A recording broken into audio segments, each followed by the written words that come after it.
Do not worry.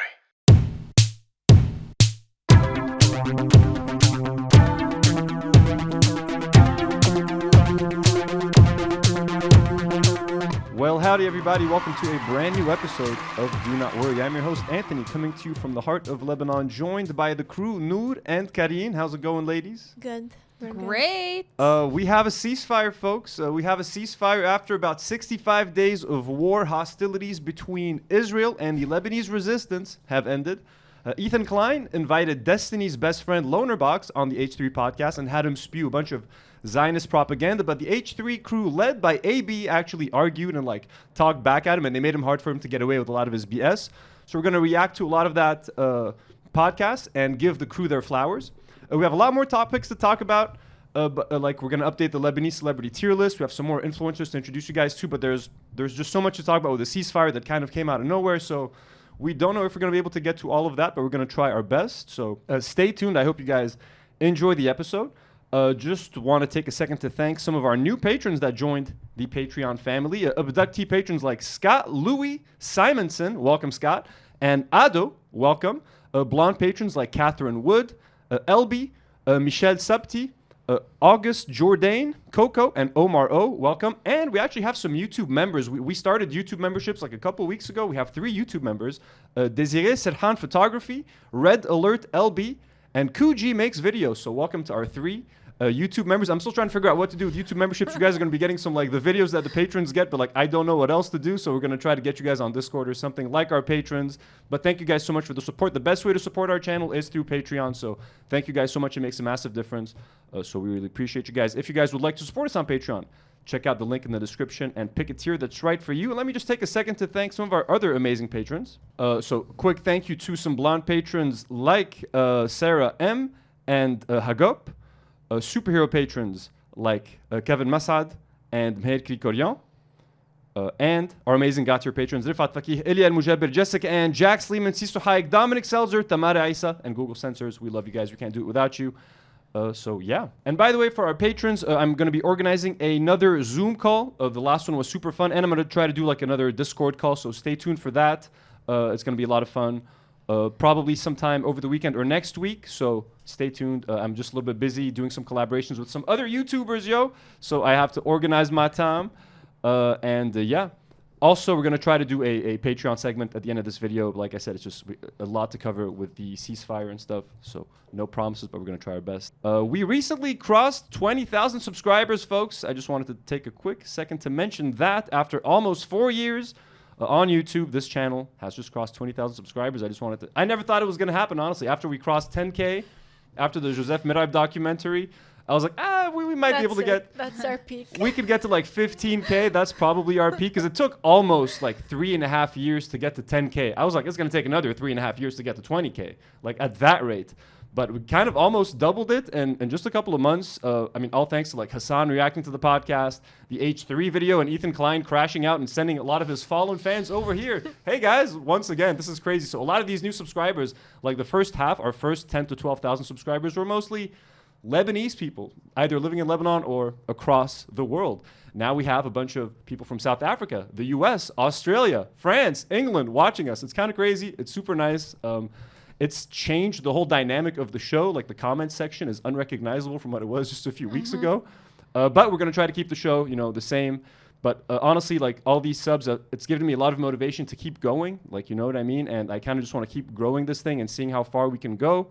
I once thought that 20K would be our absolute peak. And I'm honestly very content that we're at 20K. Now, I don't consider this YouTube channel a failure anymore. Now I feel I know it finally, after almost 4 years, I finally feel validated. I feel it's kind of I can say that it's kind of a success. So now I can see us hitting maybe 30K, maybe 50K one day. Who knows? Who knows? But see it. It's going to happen. All depends on Ethan Klein and if he keeps crashing out. But no, in all seriousness, thank you guys so much for the support. It really means a lot, especially over the last couple of months when the war was happening.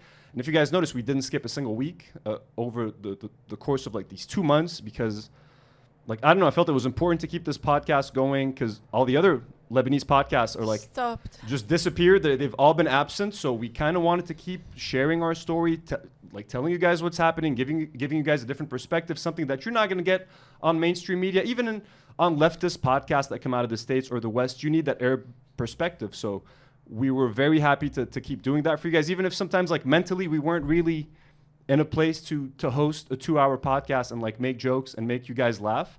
But I think it was very important for us to do so. And it kept me sane. Like when all of this, when there's so much uncertainty around you and like death and fear and anxiety, being able to do this show every week kind of kept me grounded, gave me something to look forward to. It's an outlet for me to express myself, for the crew probably to express yourselves. I hope so. So just thank you guys for supporting us. It really means a lot. And, you know, to 20,000 more subscribers, hopefully. Noor, when you joined, how many subs did the channel have? I don't remember. Really? Maybe like 3,000 or 4,000 subs when you guys were on here. What? It's grown a lot. It's grown a lot over the past 3.5 years, almost 4 years. In January, like towards the end of January, it'll be officially 4 years. I've never really paid attention to the number of subscribers. Aww, Really? that's cute. No, really, because I just enjoy doing like I enjoy coming once a week and filming our little show. So I obsess over it, sadly. As like as any person that like has to like manage their own YouTube channel or something, you obsess way too much over the numbers and like the views and everything. So you forget to have fun sometimes. And the past couple of months, it's been fun. It's also, I'm not gonna lie, it's made it more stressful because now there's all these new viewers, and I'm like, how do I keep them? How do I make sure you guys don't stop watching the show? And especially like mixing American content now with like Lebanese stuff. It's kind of a challenge, but it's still fun. And yeah, the last couple of months, I feel it was just nice being able to speak and like seeing that you're being heard. Like all the comments and the nice words that we got, they were genuinely really helpful. Yeah, no, we love you guys. So thank you so much.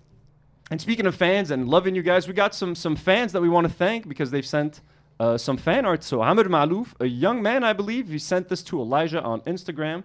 Let me pull this up. He has recreated the Do Not Worry logo. It looks like like chalk art. I'm not sure. It looks beautiful. He even has a pair of boxing gloves hanging on the side in honor of me, obviously the greatest boxer in Lebanon. I'm kidding. There's even a Kung Fu master on the D right there, probably in honor of our friend Kung Fu Jesus. Is that Leopold right here? Is there a cat on the... Yeah, I think it is. That might be Leopold right here. That might be my little kid cat. It's a Beautiful cat. artwork. Thank you, Amr, so much. Yeah, it's really nice. I just love the lettering. I love it. Yeah. I don't think it's chalk. I think that's the texture of the paper. Yeah, I think it's Ooh. crayon maybe. Could be crayon. Yeah. Looks beautiful. Looks very nice. And speaking of beautiful artwork and fan work and stuff, Lizzie, one of our beloved patrons who was all the way from South Africa. He used to manage his own H3 Clips channel. He offered to do the same for us. He even made us, folks, this little track. I'm just going to play a few seconds of it. It's so fun. This is going to become our new outro track. Do not worry. Elijah, turn it up, play a few seconds of this for everyone to hear, and then cut back to the episode because it's super, super dope. I love the vibes. Lizzie, thank you so much. This is our brand new. It's so much fun. This is our brand new outro track, my man. I love it. We listened to it before we filmed. Yeah, I played this before we started the episode to kind of get us in the right mood, right vibe, so we love it. You guys are amazing. Again, thank you so much. Also, just the final piece of housekeeping news. Frogan is on the Bat Hasbara podcast tonight. It's going to air as soon as we're done recording this, so we're not going to be able to react to any of that, but I'm very excited to watch that podcast. I'm a big fan of the Bat Hasbara podcast, and I'm excited to hear what Frogan has to say after all this time about the Ethan Klein situation. I just can't wait for her to talk. Exactly, so me too. So check that out. Make sure to check it out, and we'll try to talk about it next week on the podcast as well. Okay, let's get to the meat of this topic. A ceasefire, folks. Hostilities have ended. Israel has stopped bombing Lebanon, and the Lebanese resistance, Hezbollah, has stopped attacking Israel, as far as we know. As far as you know, today's Wednesday. This is the first official full day of the ceasefire. People are celebrating. People are happy. Some people are not very happy. We're going to talk about how we feel. We're going to tell you how we feel about it, all that sort of thing. But first, let's just look at some of the facts, what's happening on the ground. I'm going to share some tweets, just like people's emotions, all across Twitter. But first, we have to start with the commander-in-chief President Joe Robinette Biden, the leader of the free world, folks. This man who is totally there mentally 100%. He knows his mental faculties are all there. He knows where he is right now. He's not confused. He himself made every decision that led to the ceasefire. Obviously, just listen to this man speak and announce Lebanon's liberation. Of Israel and Lebanon, I'm pleased to announce that their governments have accepted the United States proposal to end the devastating conflict between Israel and Hezbollah. I want to thank President Macron of France for his partnership in reaching this moment. Under the deal reached today, effective at 4 a.m. tomorrow local time, the fighting across the Lebanese-Israeli border will end. Will end. This is designed to be a permanent cessation of hostilities. What is left of Hezbollah and other terrorist organizations will not be allowed. Well, I emphasize, will not be allowed. It's like he just slurs his Yes, words. yeah. It's like a drunk man. Like, it's like, what are you saying, man? What are you saying? He's so fucking old. He's like, he can barely open his eyes, bro. Allowed to threaten the security of Israel again. At the same time, this deal supports Lebanon's sovereignty. And so it heralds a new start for Lebanon. And just as the Lebanese people deserve a future of security and prosperity, so do the people of Gaza. They too deserve an end to the fighting and displacement. Thank you, sir. The people of Gaza have been through hell. Their world's absolutely shattered. Whose fault is that, Joe Biden? In Gaza have suffered far too much. Over the coming days, the United States will make another push with Turkey, Egypt, Qatar, Israel, and others The fuck to is achieve a Qatar? ceasefire in Gaza. With the hostages released, He does not the mean end of the Qatar. war without Hamas in power, This that man. it becomes possible. This man needs medication and applesauce ASAP. Okay, someone give this man his applesauce. Put him in a wheelchair. All right. Jesus Christ, Joe Biden. Joe Biden. Okay. So that's what Joe Biden had to say about He's it. so old. But more importantly, here's what Joy Tasidis has to say about the ceasefire, folks. This is who we want to hear about, okay? This is our man right here. Let's just play. Can someone read? Can I read it in his voice? Yeah, I'm too far to read. I'm too far to read, so go ahead. Oh, wait. POV is tomorrow morning. A ceasefire has been announced in Lebanon. We're having coffee, not afraid what will happen today, and you're finally happy living life normally. Oh, let me go back. And excited because all your friends changed their minds and brought a ticket back to Beirut this Christmas. Time to put up Christmas tree and start planning outings with. Bro, he had that ready, like, I think the second the ceasefire became official, he, like, busted out that fucking TikTok, bro. Like, he was on point with that shit, huh? Apparently, Twitter's going crazy, but, you know, we celebrate. We're happy. If Joy's happy, we're happy that he's happy. Finally, he can enjoy Christmas with his friends. They're all coming back to Lebanon, folks. Life is back. Rija Lebanon. Lebanon has returned. It's worth mentioning, he's been going out this entire time.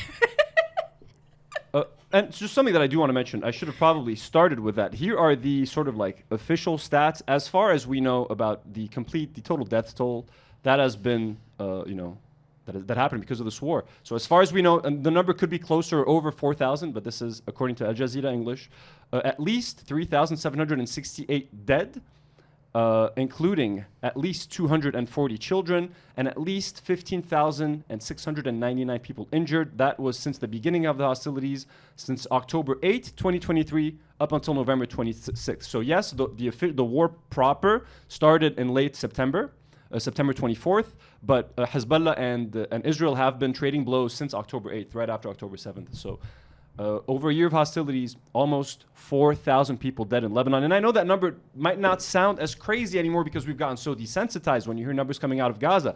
10,000, 20,000, 50,000. Like the estimates say 50,000, but like the real number on the ground in Gaza is closer to 200,000. So yeah, when you hear 4,000, it doesn't sound that crazy, but that's like 4 October 7th. You know what I mean? That's like 2 9/11s. Like this is insane. These numbers are insane, and we don't even have to make these comparisons to tell you how big. 240 dead kids. Can you fucking imagine that? Can you fucking imagine that? The mourning, the pain that these parents feel. So, anyways, just to remind you guys what has happened over this past year, and when Israel announced the ceasefire yesterday, you'd think that they would, decrease their hostilities towards Lebanon, but in fact they did the Nope. complete opposite. They used the fact that they only had 24 hours left to bomb us to fuck the living shit out of our skies. These are just we can't show you footage because as soon as we show you any video, this video gets demonetized and suppressed on YouTube. So here are some images of Dahiyeh. Look at this carpet bombing. Look, this is like a widescreen fucking shot. Look at all these bombs. The whole city being completely carpet bombed at the exact same time. Look at this closer photo. It's insane. And the video footage. Yesterday was really terrifying. It was terrifying. And they used a lot of bunker busters, the same bombs that they used to take down Hassan Nasrallah. So each one is like 2,000 tons of like explosives in the middle of crowded city centers, apartment buildings.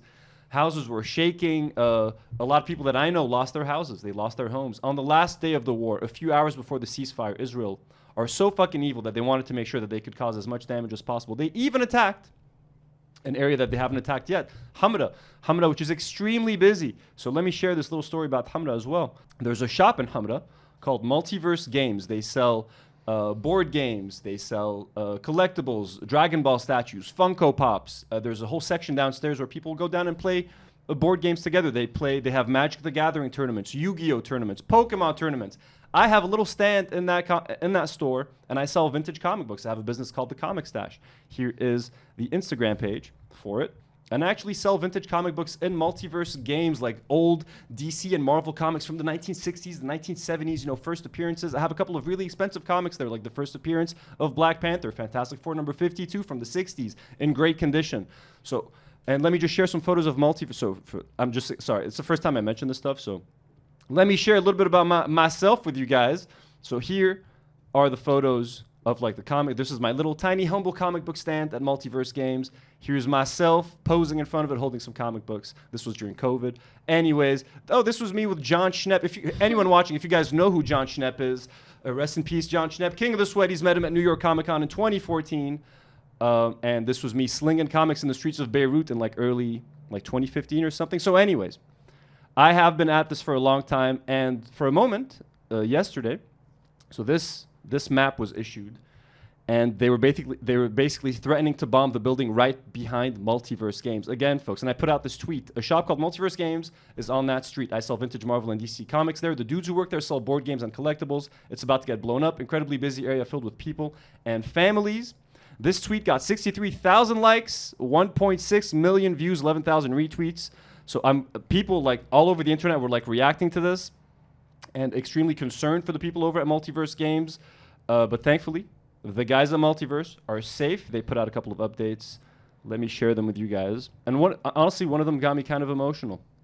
So the first update was right after the bombing. They said we were safe. We closed the store and left. The target is the building behind Multiverse. And then today, they shared this message of hope, which honestly gave me goosebumps.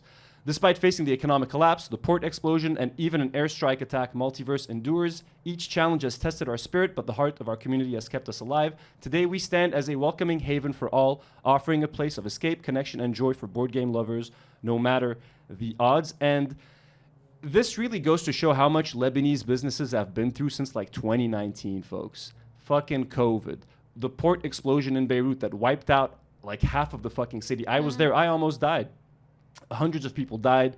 Hundreds of businesses were affected and destroyed. Then an economic collapse. Then a war. Multiverse is just one example of what every small business in Lebanon has had to endure. And let me just show some pictures of those guys because they are the sweetest community of just nerds, folks. Just want your quintessential geeks playing card games in the basement. Okay, look at that. There's probably some Magic the Gathering tournament going on. Here they are posing. Here's some more dudes. So I love these guys. I love that shop. It's such a nice space. If you want to encourage them, folks, for Christmas, you want to get some badass gifts for Christmas for your loved ones, go to Multiverse Games. They're going to love your support. And here's their Instagram page. Follow them on Instagram, okay? Show them some love. And honestly, I was worried for my comics. I have about $20,000 worth of comic books there. I was like, oh my God, my entire comic book collection is going to be wiped out. Israel is going to destroy Black Panther's first appearance. And those comics are hard to get by. I also have a first appearance of Wolverine in that store. I'm sorry, if Israel destroys these pieces of comic book history, I'm going to go fucking crazy, okay? So thankfully, they made it. Also, forgot to share that. This is the picture of myself and my friend Nabil. We co-founded the Comic Stash together in 2015. Forgot to show that to you guys. All right. So, anyways, enough of that spiel. They survived. They're good to go.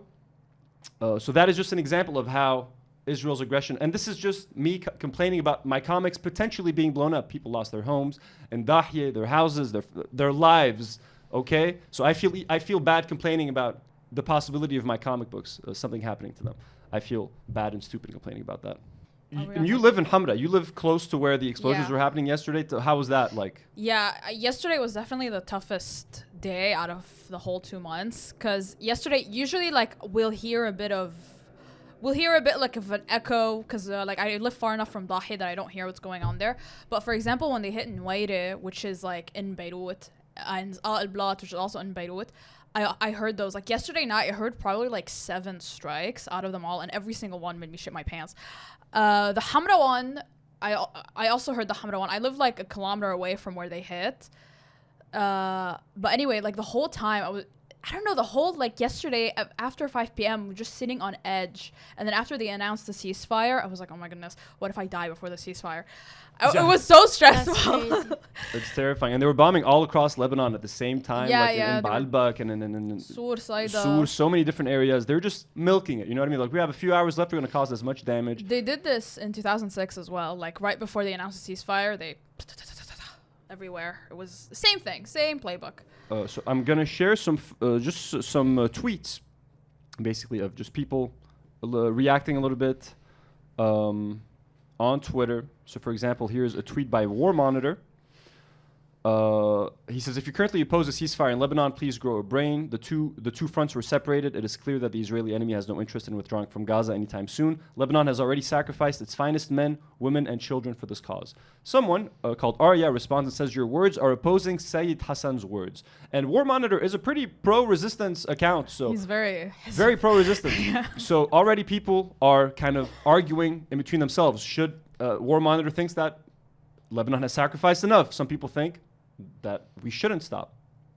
Jordan quote tweets War Monitor and says, the only people who need to grow a brain are people like you, so-called people who want to sacrifice Gaza, indeed Palestine as a whole, to the brutality of Zionism. This is a war against the ethos of the Quds axis, yet the blood of the Sayyid means nothing to any of you. But like, I don't get what this person wants to be satisfied. Do you want all of Lebanon to be wiped out? But I also understand people angry that we're capitulating to Israel. The whole thing is fucked up. We're gonna get to it. Borat on Twitter says half the country is leveled to the fucking ground, 4,000 plus martyred, and 1.5 million displaced, while the entire Arab world fucking watches us and Gaza burn. But they call us the traitors for wanting a ceasefire. Fuck off. We gave everything we have. Go beg the Gulf for help.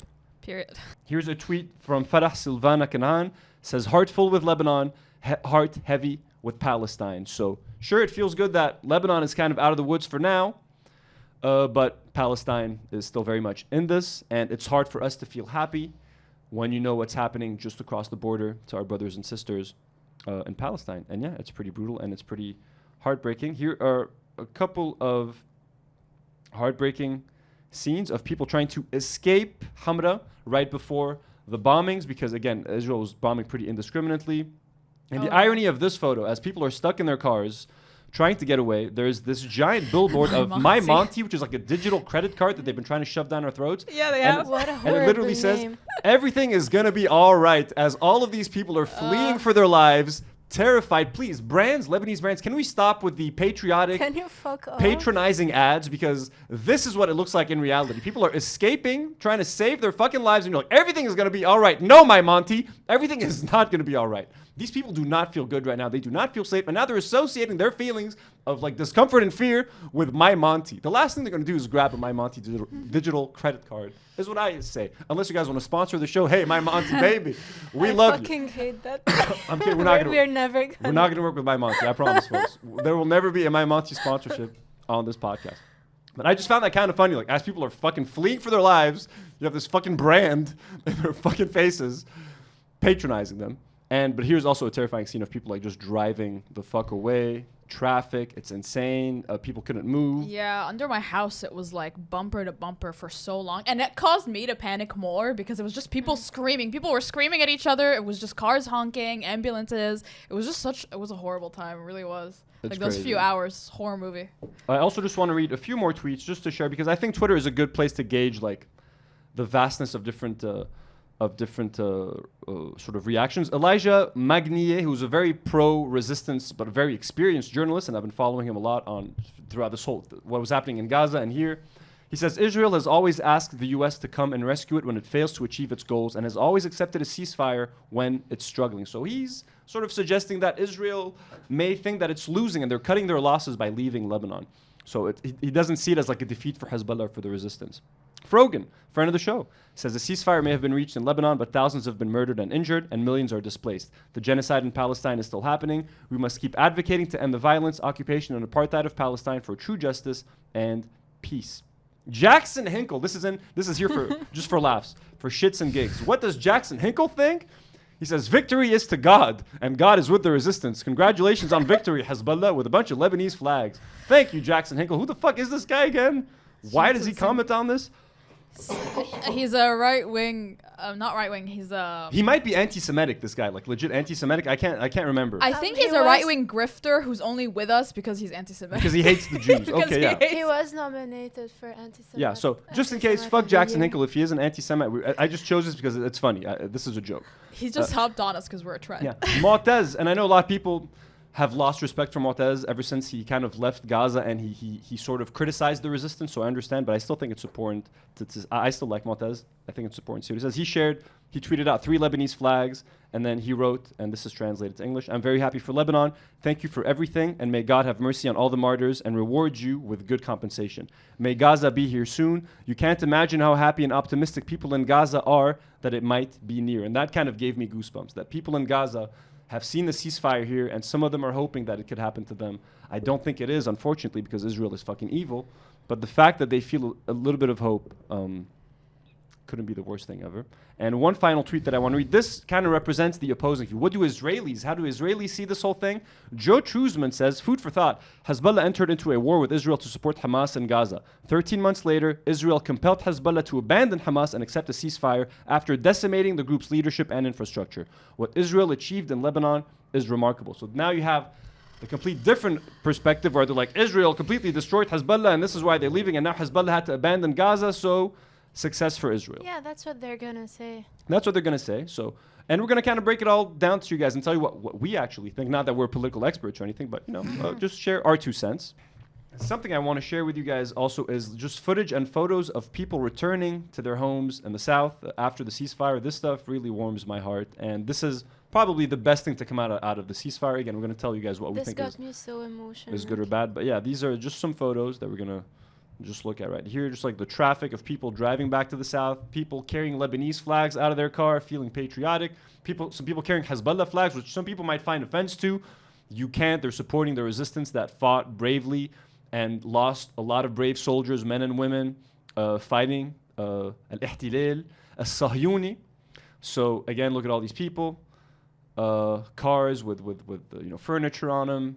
It's just really nice. Look at this convertible in front of the rubble. They're carrying Hezbollah flags. Hey, you got to be cool with it, yo.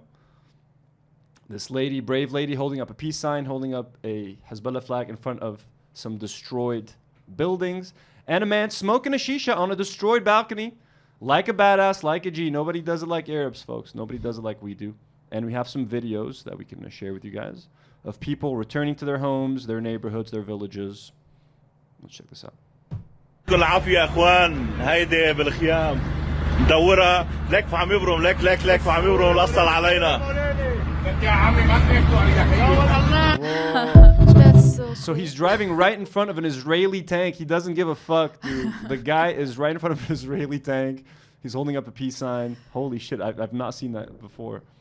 That's pretty badass. Residents return to the south. So here's a video of residents returning to the south.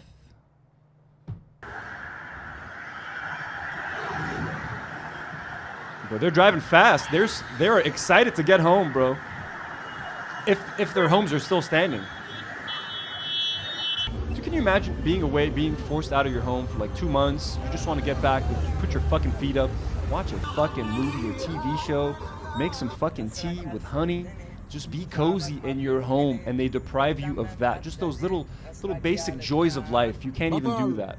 And a lot of those people are going to be returning to rubble, but they don't care. They're going to rebuild because they're fucking badasses, and that's what we do. They started driving like at 2 a.m. At 3 a.m. they were like on the doors of Saida just waiting for the ceasefire to start so that everyone can go in. Like, Jnu people don't give a fuck. Yeah, here's a final third video.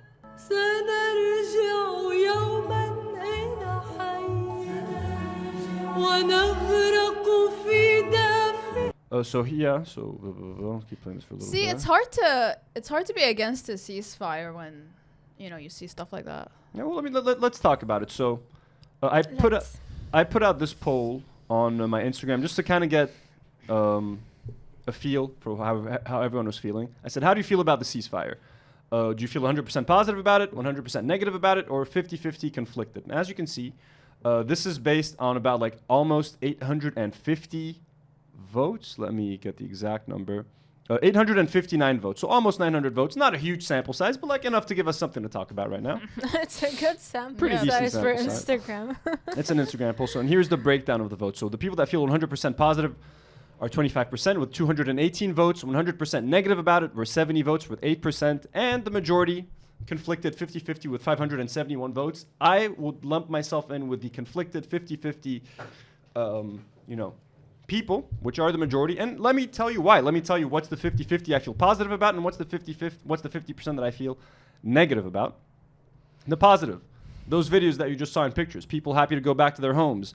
That's great. People have been living on the streets. There's 1.5 million displaced people. So the fact that that number can stop at that, starting today, there are not going to be any more displaced people, because if that war had kept going, every day more and more people are becoming displaced. More and more houses are being destroyed, apartment buildings. It's winter. It's cold. I don't know if you guys can tell. I'm wearing a fucking thick jacket, not for show. It's fucking cold, and I live on like in Junia. It doesn't get that cold here. Up in the mountains, it gets way colder. Mm-hmm. So it is winter. People being displaced with nowhere to go in the middle of winter is not good. Okay. Another thing that makes me happy: people can go back to work. A lot of small businesses, people that work in different fields, restaurants, bars, artists, that have been struggling with work.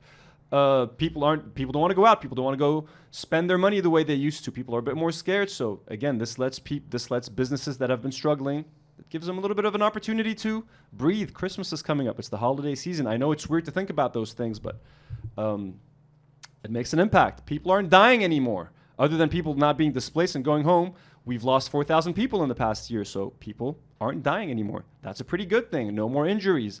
So. And as a person who lives in a relatively safe area, I feel pretty weird sitting here being like, no, there shouldn't be a ceasefire.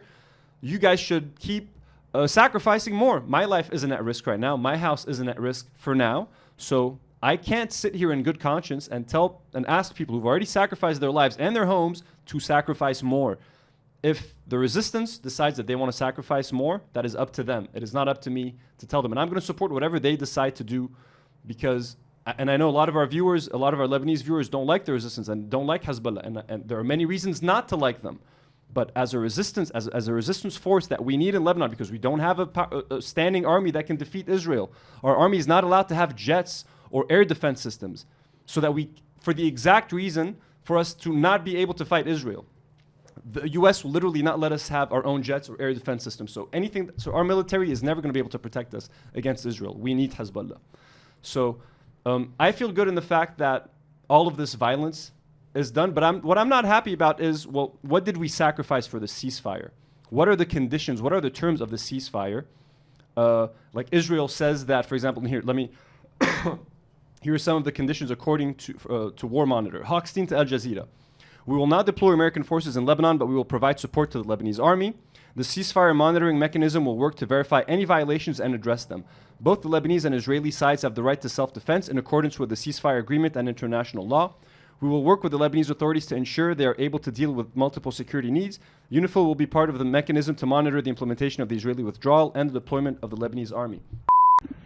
Hey guys, quick update. I have the updated 13-point agreements to the ceasefire. So I didn't have access to this yesterday while recording, so I just wanted to kind of read these now since these are new.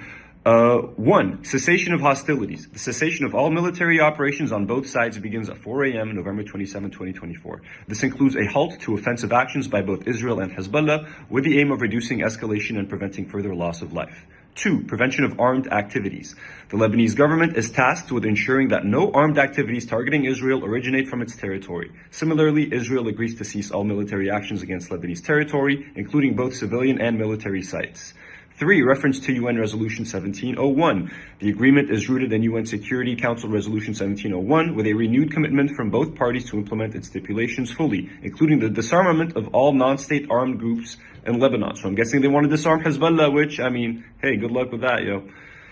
4. Recognition of self-defense rights. Both Israel and Lebanon retain the right to self-defense under international law, provided it does not breach the terms of the cessation of hostilities or undermine the agreement. 5. Deployment of Lebanese Armed Forces, LAF. A force of 10,000 Lebanese soldiers is to be deployed south of the Litani River. This deployment is aimed at ensuring state sovereignty and preventing unauthorized armed presence in the area. 6. Exclusive authority for Lebanese forces. Only the Lebanese Armed Forces and UNIFIL, the United Nations Interim Force in Lebanon, are authorized to operate south of the Litani River. No other armed entities are permitted in this area. 7, I think this is 7, the numbers aren't really written. Control over arms transfers. The agreement mandates strict oversight of arms transfers to Lebanon. All transfers are to be managed exclusively by the Lebanese government, with production and storage of weapons within Lebanon subject to official control. 8. International support for the Lebanese army. Countries such as the United States and France will provide technical, logistical, and financial support to the Lebanese armed forces, enabling it to fulfill its obligations under the agreement. Do we finally get access to jets? Can we get some air defense systems? Oh, please, please, America and France, can we please have weapons to actually defend ourselves? 9. A joint international monitoring mechanism involving the United Nations, Lebanese Armed Forces, Israeli Defense Forces, and representatives from the United States and France will oversee compliance with the ceasefire terms. 10. The Israeli withdrawal. Israeli forces are to withdraw from southern Lebanon within a 60-day time frame, contingent upon the Lebanese Armed Forces' full deployment to the vacated areas. 11. Hezbollah is required to move its armed personnel and infrastructure north of the Litani River, ensuring that the area of south of the river is free from non-state armed groups. 12. Humanitarian assistance and reconstruction. The agreement emphasizes the need for humanitarian aid and reconstruction in war-affected areas. Both parties, with international collaboration, will work to facilitate the return of displaced persons and rebuild destroyed infrastructure. Hopefully that happens, because we got 1.5 million displaced people, yo. A commitment to a long-term ceasefire. Both sides expressed a commitment to progress towards a permanent ceasefire and a broader peace framework, addressing unresolved issues to foster long-term stability in the region. All right, back to the episode, yo. Israel has said that if Hezbollah tries to build any tunnels or rebuild their weapons, that they have the right to strike. So I'm guessing part of this deal is giving Israel free reign over our airspace, and whenever they deem Hezbollah to be doing something that they consider a threat, they're going to be bombing Lebanon indiscriminately. Not that they weren't able to do that before, but I think now it's going to be official. Anytime anytime they sense a threat. And Israelis consider anything a threat. They considered Multiverse Games, a store that sells vintage comics, board games, and collectibles, enough of a threat to bomb in the vicinity. So I think that fucking sucks. I do not want to be aligned with the United States. I do not want to be aligned with Israel. Just like I don't want to be aligned with Iran necessarily. But this is our choice as Lebanese people. Do we want to be Iran's bitch, or do we want to be the US and Israel's bitch? I think I would rather be Iran's bitch, to be honest with you. If I had to choose, I'm sorry. They're not actively bombing the living shit out of us, so it's not that hard of a choice for us to make. I also don't like the thought of, I like the thought of resistance. I don't like the fact that we're letting Israel go off easy in a sense, but it's not like we can do much to honestly, there's nothing that Hezbollah can do to militarily defeat Israel. We can't do it. You know what I mean? They have weapons from the States, from England. The most we can do is make life increasingly uncomfortable and difficult for them, to show them and to show the world that it's unsustainable, and to try to dismantle the apartheid regime by making it unsustainable. 25% of small businesses in Israel have closed down. Here's a statistic from the New Arab. 46,000 businesses to close in Israel, and by the end of the year, it's going to be 60,000. Okay, the economy is shit. Here's from the Times of Israel. Israel's growth expands at a slower pace as grueling war takes economic toll. Like, Israel has been doing really bad economically. That's kind of a point of victory for Hezbollah. Not a lot of people are going to talk about this. Also, a lot of people have been dying at the border. That's why Israel doesn't want to fucking keep the war. Here's just from November 13th. 6 Israeli soldiers killed during combat on the ground in Lebanon. It's estimated that at least 70 Israeli soldiers have been killed at the border, if not more. Israeli soldiers don't want to fucking come into Lebanon because the same thing happened in 2006. It's complicated. I'm happy that people can feel some relief. I'm not happy that Israel is still doing what they're doing in Gaza. And yeah, the fact that we have ceasefire here but not in Gaza is kind of heartbreaking. But I don't know. I've been rambling. What do you guys think? What you guys feeling? I don't know. Like, no, I'm also conflicted. I'm glad that, I agree with you on everything. But like, I saw a bunch of tweets coming out of Gaza about like journalists in Gaza and Mogadishu, and everyone's happy for us. Like, no one in Gaza is mad that we got a ceasefire before they did. Mm-hmm. So like, no, the fact of the matter is, it's good. The ceasefire is a good thing. What I'm stressed about, what I'm worried about, is our like American imperialism era. Like, I'm worried that the U.S. is gonna get involved in us because they're pressuring the parliament to vote in a president. Like, they're gonna start, deciding on a president soon for us, and I don't know. It's just everything is stressful right now. It's so absurd. It's absurd, and like they want to dictate our relation at the border and the whole like. I don't know. It's stressful. It is crazy. You can't not be happy for a ceasefire. I mean, everyone deserves a break, that's for sure. Like, as you were saying, no, it's stupid to think about Christmas now, but like, it's basic human needs. And Joy, like, to see these Christmas friends. is fun. Christmas is fun. Joy's friends are coming to celebrate with them. We got to be happy about that. I mean, we're worried about enjoying and celebrating, and I totally get that, and it's fine. We just feel guilty about what's happening in Palestine. Like, okay, they're done with us, but it's still happening there. And it's going to happen again. How many of these agreements have we had? Like, Yeah, it's just confusing because, as you said, what is a threat to Israelis? So what can we do? And I get the people that, so here 8% of the people said that they're 100% unhappy with the ceasefire. I also get those people. I'm not going to sit here and judge them like, what, you want more death? I get them, bro. Imagine your house was destroyed by Israel. You want fucking revenge. You don't want the resistance to stop. Like, if you lost a family member, you might be in that 8% that feels completely negative. I understand people being angry. I understand people not wanting to abandon Gaza.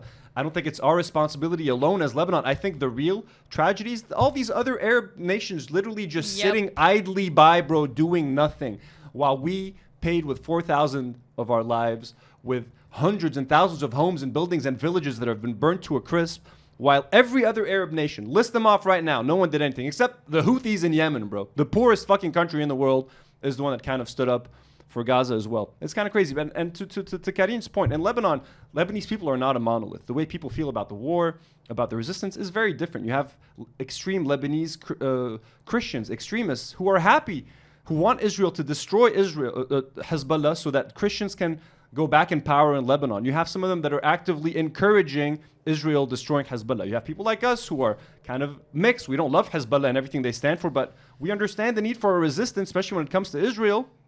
So people are all over the place. You have some people that are upset that the ceasefire happened because they wanted Israel to destroy Hezbollah even more, and they wanted them to completely annihilate them. You have some Lebanese people want that. So it's kind of insane. We don't want that. But I personally don't want Hezbollah to have as much influence over the Lebanese government as they had before. I don't think Israel should have been the ones to do that and to strip away some of their power. We should have done that as a country internally. But I do think it's something that should have happened. I don't like how it happened, but I'm not going to sit here and tell you that, yeah, I love Hezbollah influence on Lebanese politics and all of that. No, I don't. But again, it doesn't take anything of how much I respect them and as a resistance force, and how necessary I think they are as a resistance force. It's very complicated. It's super not black and white. Even talking about this, I feel like I'm walking on fucking eggshells. Yeah. But that's how I feel, okay? Sue me. I really wish we had the support of other Arab countries. Like, maybe the resistance would have made more of a blow on Israel if we had the support of, I don't know, Saudi Arabia, UAE. No one cares. Someone. But how do you think, optically, do you think how does it look like? Who won, basically? Do we agree with Jackson Hinkle? Did Hezbollah win this war? Does it feel? I don't think anyone won. Yeah. It doesn't feel like a victory. Yeah, when you look at the pictures of like Dahi completely wiped out, it doesn't feel like victory. But when you know that the damage that we did cause to Israel, when we did cause a lot of damage, it is kind of nice to be like, y'all can't really fuck. I mean, they can fuck with us, but like they'll find out when they do fuck with us. And they did find out. They did find out. Hezbollah did cause a lot of damage, but Hezbollah also ate a lot of damage. They lost Sayyid Hassan Nasrallah. They lost all of their senior leadership. They lost a whole lot of weaponry, probably a whole lot of money. So Hezbollah is not Hezbollah today is not Hezbollah of a few months ago. I think it's safe to say that. And it remains to be seen what's going to happen with them. Like Lebanon is going to go through a very volatile period right now where I'm so stressed. Where people are going to be fighting over that vacuum of power. Like, what's Yeah. going to happen, bro? It's going to be fucking crazy. It's going to be crazy. And it's going to be something to keep our eyes on. But I feel we gave more than we could, and we really lost a lot to be winners. We lost really too much. we did. I think بخصوص the ground invasion, like when they wanted, like Israel wanted to do much more on the ground than they did. couldn't. And I think in that area we did win. So Yeah. congrats, Shabab. But again, Israel like defines victory by like how many buildings did they blow up? Like Yeah, of course they do. They killed 4,000 people. Most of these people are fucking innocent civilians. So it's like Yeah. that's the insane part. So how do you they destroyed more of our country. Congratulations, I guess, you fucking sick fucks. But I think it's silly to argue like who won. I think definitely on the ground we won, and we just proved that you can't just fuck with us the way you want. But at the end of the day, I think it's important for us to remember this. Like, we can't just move on tomorrow like nothing happened. We can't forget this last year, and we have to keep boycotting. We have to keep making our voices heard. Like, we have to keep acting like the war is still happening. We cannot stop boycotting. We have to make it clear that we do not want to be associated with these fucking countries. Vote with your wallets. Purchase things responsibly. Know where you're spending your money, where you're going, who you're spending time with. And we need to stand for our brothers and sisters. No, like the war is done here; it's not done in Gaza. Another random example of how Hezbollah won. Just a quick. Strauss divests stake in Sabra Hummus venture to PepsiCo for $244 million. The food manufacturer sells holding in joint venture after declining sales amid fierce competition and an uptick in the anti-Israel boycott campaign in the U.S. So, folks, Ethan Klein is losing his shit because Strauss has divested its stake in Sabra because Sabra Hummus sales are down in the U.S., folks. We did it. Yay. We did it, folks. We did it. And on the topic of Sabra Hummus, Nour has insisted that we watch this video of a lady making a turkey out of Sabra hummus. For Thanksgiving. Happy Thanksgiving, by the way, Americans. How to make the viral hummerki. Yes, a giant turkey made of hummus. You'll need 6 tubs of the 17-ounce classic Sabra hummus. Spray a turkey-shaped cake pan So with much. vegetable oil. Freeze for 6 hours. Once frozen, spread more Sabra hummus in between the 2 sides to form your hummerki. I like to dress my hummerki. You call it a murky? Hummerki. Let Like it hummus thaw and turkey? enjoy. Send this to someone you want to share hummerki with This is this terrifying, bro. Thanksgiving. So does the hummus like thaw out and you eat it? Yeah. White ladies That have looks way too much time on disgusting. their hands. White women, please you not explain it to want us. that? Explain. No, I do not. I don't want a hummus turkey. Her Pinterest board goes Seems crazy. A hummerki seems horrible. So yeah. So anyways, this is how we're winning, folks. This is how. Anyways. 6 tubs of Sabra hummus. I'd rather die. If anyone has tasted it, let me know how it tastes because I'm so curious. Because apparently a lot of people who've had Sabra in the U.S. assume that that's what all hummus tastes like, and I'm sure it's not. So just let me know how bad it tastes. I've had Sabra. It's really bad. Oh, I had it on campus when I lived in the States. that's A few crazy. times. I With think pretzels. I've heard citric acid. I heard it's sour. Yeah. It's really bad. It's really bad. It tastes super chemically and like processed. It doesn't taste like That's anything citric natural at all. acid. So we had a visit. So before the ceasefire got announced, Lebanon got a visit from what's the guy's name? Hochstein. He's Amos Hochstein. He is the who is he? He's a U.S. envoy. He's the U.S. envoy to Lebanon, and he went to Starbucks. So after he had a meeting, he went to Can't be Starbucks. more on the nose. And then people, this was kind of a controversy. People were tripping over themselves to pay for Hochstein's Starbucks. Okay, so like the biggest fucking ask, like they're literally bombing the shit out of us, and these people are tripping over themselves to fucking buy this guy a fucking coffee. No. Don't pay. It's a visit to Lebanon. We owe the ceasefire to her. I think she did it, right? Don't pay, you're in Lebanon. Yeah. And they're filming him like it's like Brad Pitt, bro, walking out of a Starbucks. That's Look at the guy crazy. taking the selfie. Like the dude's standing like 5 meters away from him, trying to do like the subtle selfie with Hochstein. Who are you gonna send this to? Your bros on the WhatsApp group? This is Like, so cringe. no, please let me pay. Please, Mr. Hochstein, we pay for your Starbucks This coffee. is literally why we got a ceasefire. But that's why we got the ceasefire. If that lady hadn't bought Hochstein that free coffee, Do you think he accepted? you'd have been like, you motherfuckers. Did he accept the free coffee? Do you think he don't accepted the free coffee? I don't think so. I think he wanted to get the fuck out of there as fast as he could. He looked so uncomfortable, bro. He's so tall, by the way. These fucking people, man, slobbering all over him. Please, Mr. Hochstein, destroy Hezbollah. In Verdun. Yeah, no, the fact that those people were at Starbucks says everything. Here is this is a Lebanese stand-up comedian Nour Hajjar who made a parody of the Hochstein thing. We'll add subtitles to this. Check it out. Hochstein, please don't pay. You're our guest. 1 minute. الو عائلة نازحين $3,500 بالشهر 6 اشهر مسبق وبدهم يطبخوا لي كل اسبوع سمكة لقز فيها حبة الماظ وبدي اتشردق بالالماظ كل جمعة.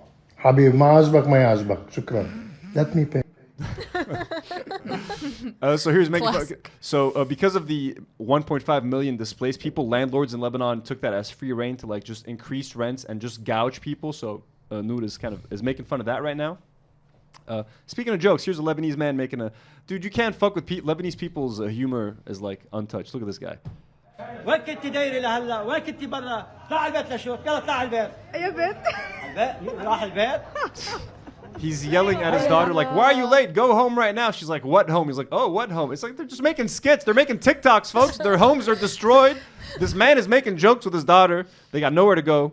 And just before we move on, also, this is a pretty sad story that I do want to cover. There's a gentleman, a very nice gentleman at a grocery store in Beirut that got killed. And here's a very touching story of how this happened. This post was shared by Ruan Teodros on Instagram. And let me read it to you guys. This man, Ibrahim, died in the Basta strike last night. He was 86 years old and has had this bookshop across from my apartment for 50 years.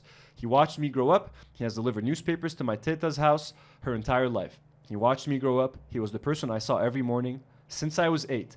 And he was a good person who educated his children abroad and gave them a good life. He died while on his balcony in the building across from one of the buildings that were targeted. I hope he didn't feel any pain. I pray it didn't hurt. I will be sharing more about this later because I think he deserves his story to be told. But I'll tell you right now, I am broken and I will never be the same again after this. And here's a picture of Ruan posing in front of the bookshop with the 86-year-old man that was killed. Again, this is just, we lost 4,000 people like this gentleman right here. So it's heartbreaking stuff, but these stories are worth sharing.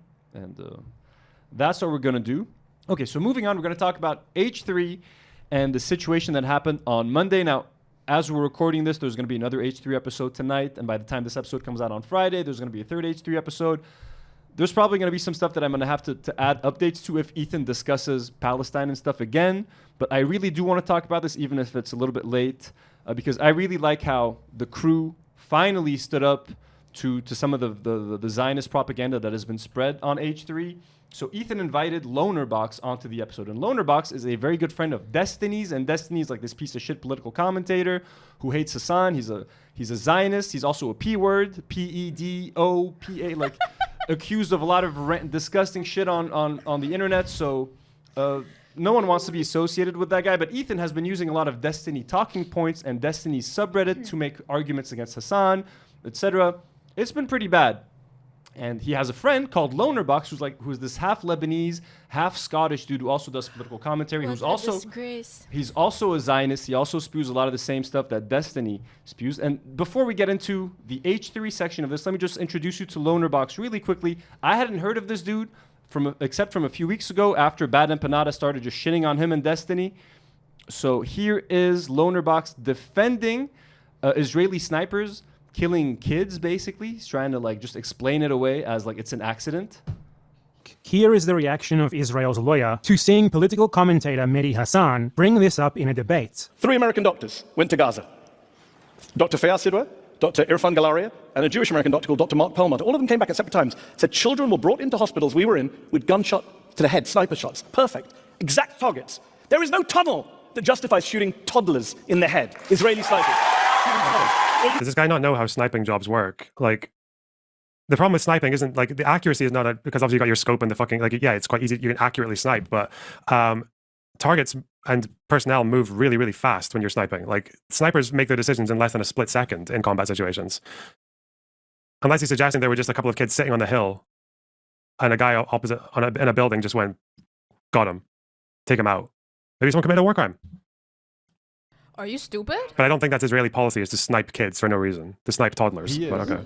Okay, so the rebuttal there is that apparently this is just happening by accident. Israeli snipers are accidentally shooting hundreds of kids in the head because they are mistaking them for fighters or something. And apparently this guy is a sniper expert, and that's how he knows this is happening. So this is, by the way, this is Bad Empanada. We love our boy Bad Empanada fighting the good fight. So here is a clip of LonerBox kind of saying that Israelis have every right to be doing what they're doing right now in Palestine. Just setting the stage for you guys. Single fucking nuke is the moment that they're going to lose each and every single bit of support that they've had from the West. That's not true. Not if they get fucking invaded by people who want to commit a second Holocaust. They have every right to do that. No, people would. They have every right to do that because they're fighting people who want to commit a second Holocaust. So yeah, Hamas is going to Holocaust the Jews. Great stuff. This guy's half Lebanese. We disown him. We have nothing to do with him. We want nothing to do with him. He's visited Lebanon apparently a couple of times. Don't come back. He's also visited Israel. Here he is with Destiny. Do not come back. On an Israel tour. Ethan's new best friend, LonerBox, having a laugh with Eylon Levy, Israel's first official spokesperson for the Gaza genocide. And here's Destiny on the left. Yeah, they all look like pieces of shit. What's his name? Is it Lebanon? Do we know? No idea. And here's a tweet that I shared this morning with LonerBox. LonerBox was talking shit about Hassan. He was saying, whilst Hassan resorts to digging up 2-year-old clips of me, this brain-dead C-word is still comparing Mandela to Hezbollah in 2024. Apparently, a decade of murdering Syrians on behalf of Assad isn't an issue, as long as you occasionally fire some pot shots at Israel in between. And I responded by saying, shut the fuck up, you dumb C-word. You're an insult to Lebanese people. So yeah, and here is... He has to go out into the nature. That's all he needs. Touch grass. And here is LonerBox's best friend, Destiny, talking with Dan, this guy who just got banned off Twitch for like harassment and again like being a creep. They're talking. So AB a few days ago was reacting to political videos about Palestine and documentaries, just showing the destruction and carnage in Gaza. They're talking shit about AB, and then Ethan went ahead and invited their best friend to the podcast. Like, that's how fucked up this whole thing is. This guy AB, I think this guy is he's on Ethan Klein's show. I think he's Arab, I believe, and he can't win. No, because you're either fighting against your host guy because you believe it, or you're fighting against it, but you get called like an Uncle Tom or... No, so the problem is he even, after an Ethan Klein show, what I saw is he went and he did his own stream and he booted it up. And he was like literally just watching Hamas propaganda, right? And his audience still turned, it wasn't enough. Oh, Jesus. Because you're working for, you know... The King Zionist, yeah. You know, the Klein instinct. AB shared this video on his own Twitter and he said, like, LMAO, so like laughing my ass off. He's not taking this seriously. He doesn't give a fuck. So anyways, Ethan Klein invited these two dudes' best friend, LonerBox, as a proxy because he can't invite Destiny on the show because his fans would turn on him and he's a fucking creep. So he gets as close to Destiny as he can by inviting LonerBox onto the show and basically subjects his crew to LonerBox's bullshit. So we're going to watch a whole bunch of clips that we found on Reddit that we cut out from the episode. We're going to try not to go through all of them because there's a lot, but it's just very problematic. So let's get into, there's a lot of LonerBox stuff, but I think it's important for us to watch, so be patient with us. And I have to say, I put out a tweet out, so again, like I said, AB really like went out of his way to like sort of try to contradict LonerBox, and I was very happy to see it. I couldn't resist. I put out a tweet. I said, proud of you, Starkiller, on Twitter. AB actually responded with a fucking heart, bro, which was really nice, so gave him a little crown there. But even more surprising, folks, I got a follow on Twitter from the man himself. There it is, AB Starkiller following me. Now, I don't know if AB has seen any of my other videos. If he scrolls down just a little bit on Twitter, he'll see all the stuff I've had to say about Ethan. So I'm gonna assume AB has not seen that stuff because Ethan would probably not be happy if AB was following me. AB, for your sake, I would say maybe unfollow me just to not get in trouble with Ethan. But I appreciate you, my man. Thank you for the follow. We love you, man. We care about you. We just don't want you to be in an unsafe, shitty environment that's going to kind of drive you crazy. But I really appreciate him just dropping that hard. And I wanted, because I've criticized AB publicly on this podcast and on Twitter, and I wanted to let him know, and Lena and Olivia, let them know, we see you, we hear you, we know you guys aren't cool with that shit. So props. And I should have mentioned Lena here too, because she also was not letting LonerBox go. Let's watch some of that footage. But anyways, AB's the man. So what kind of qualifications does LonerBox have to talk about politics, Lebanon, Israel, Palestine? Let's see. So when I hear you talk about like Israel, Palestine, or Ukraine, I feel like you have like a really deep understanding of things. I'm curious what your research or like academic background is on this stuff. I have no academic. So I Yeah, degree we in can tell. sociology. Mm-hmm. Sociology? That was in about 2012, 13. And then I completely ditched it and just spent the rest of the decade doing music, like music production, teaching, performance. Production. And then That worked I always out had a well. kind of like secondary interest in politics. Like I would read a lot, or I would just watch podcasts or listen to commentators. And then eventually, after creating, I started reading more. So most of it is just like, if I ever look like I'm really well learned in a particular issue, I'm not. Usually when I was making video essays or streaming, it's usually just because I spent the week before reading as much as I could about it. So it's all just like one thing at a time, you know? Now look, to give this guy credit, he's probably a smart dude. Like I don't pretend to be a political commentator. I don't know shit. I'm not qualified to be doing any of this, and I'm very open with you guys. But like, yeah, I don't have a sociology degree and spend 10 years playing music, and then I don't come on the internet and pretend that I'm some kind of fucking political expert or history expert. I don't know. I find that just kind of weird. And that's the person that Ethan chooses to put all of his stock in. Like, you're gonna be my new Hassan replacement. Let's go, LonerBox. So here's how Ethan started the topic of introducing LonerBox and sort of talking about Palestine and stuff again. A lot of people have been saying that this is the hot new phrase from the kids, crashing out. Hassan was on a stream saying that I'm having a, quote, narcissistic crash out. I don't know what exactly that means. Oh, you know. But people say, man, you must really lost your mind. And after some self-reflection, I want to say that water, man. I apologize for nothing. I feel grounded and centered. I feel like standing on my principles proudly, and I apologize for nothing. Wow. I did not expect you to say that. Nobody did. Nobody expected it. That was really shocking. What a twist. Well, no, I want to make it clear because I think they think that they're going to bully me into being like, maybe I do need to, maybe I am crazy or something. It's like, no, I am crazy. I mean, don't get me wrong, but like, not more than usual. Just the baseline. That's the funny thing. It's like, y'all have been fans of me for years, and now I'm crashing out. It's like all this. Yeah, bro.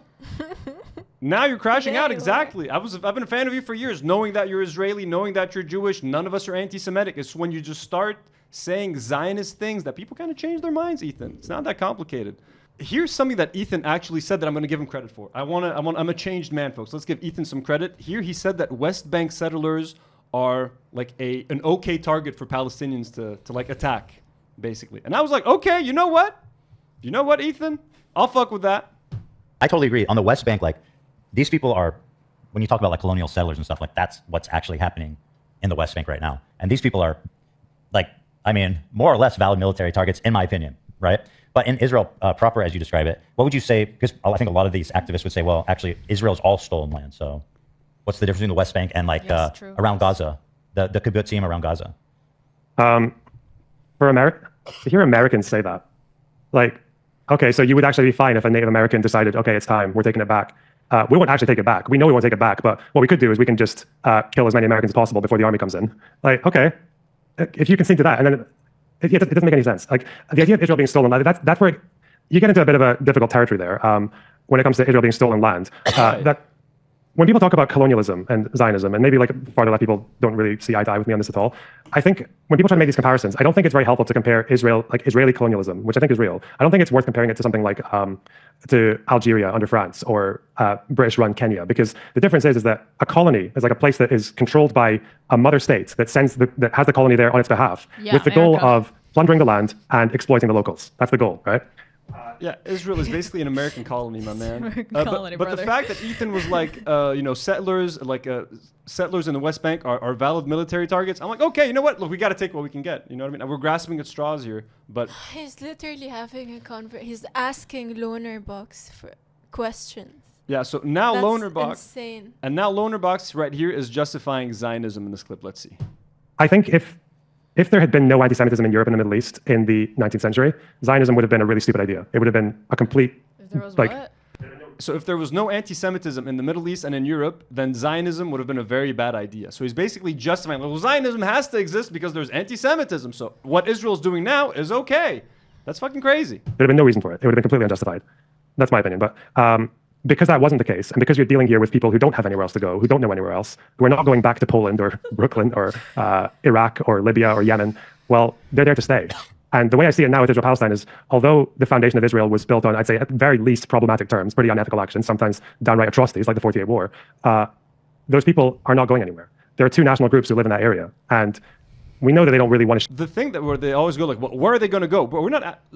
There's a lot of people from Israel that can fucking leave Israel and go back to Brooklyn and New Jersey and fucking Poland. That's a lot of them can. And the other ones, bro, they don't have to fucking go anywhere, but they have to coexist with Palestinians. Fucking stay put. If you can return stolen land, hey, why not? But the point is to coexist with Palestinians in one country. We're not asking everyone to fucking leave. We know that there are Jews native to the fucking Middle East, bro, but you can't kick people out of their land and then tell them to fucking settle in one fucking little patch of land, bro. No one's expecting Israelis to just fucking disappear, okay? But a lot of them can fucking hop on a plane. That's what happens every time a war fucking starts or bombs start dropping on Israel. Airports are fucking full of people because half of them are fucking dual citizens, and they fucking fly out of there.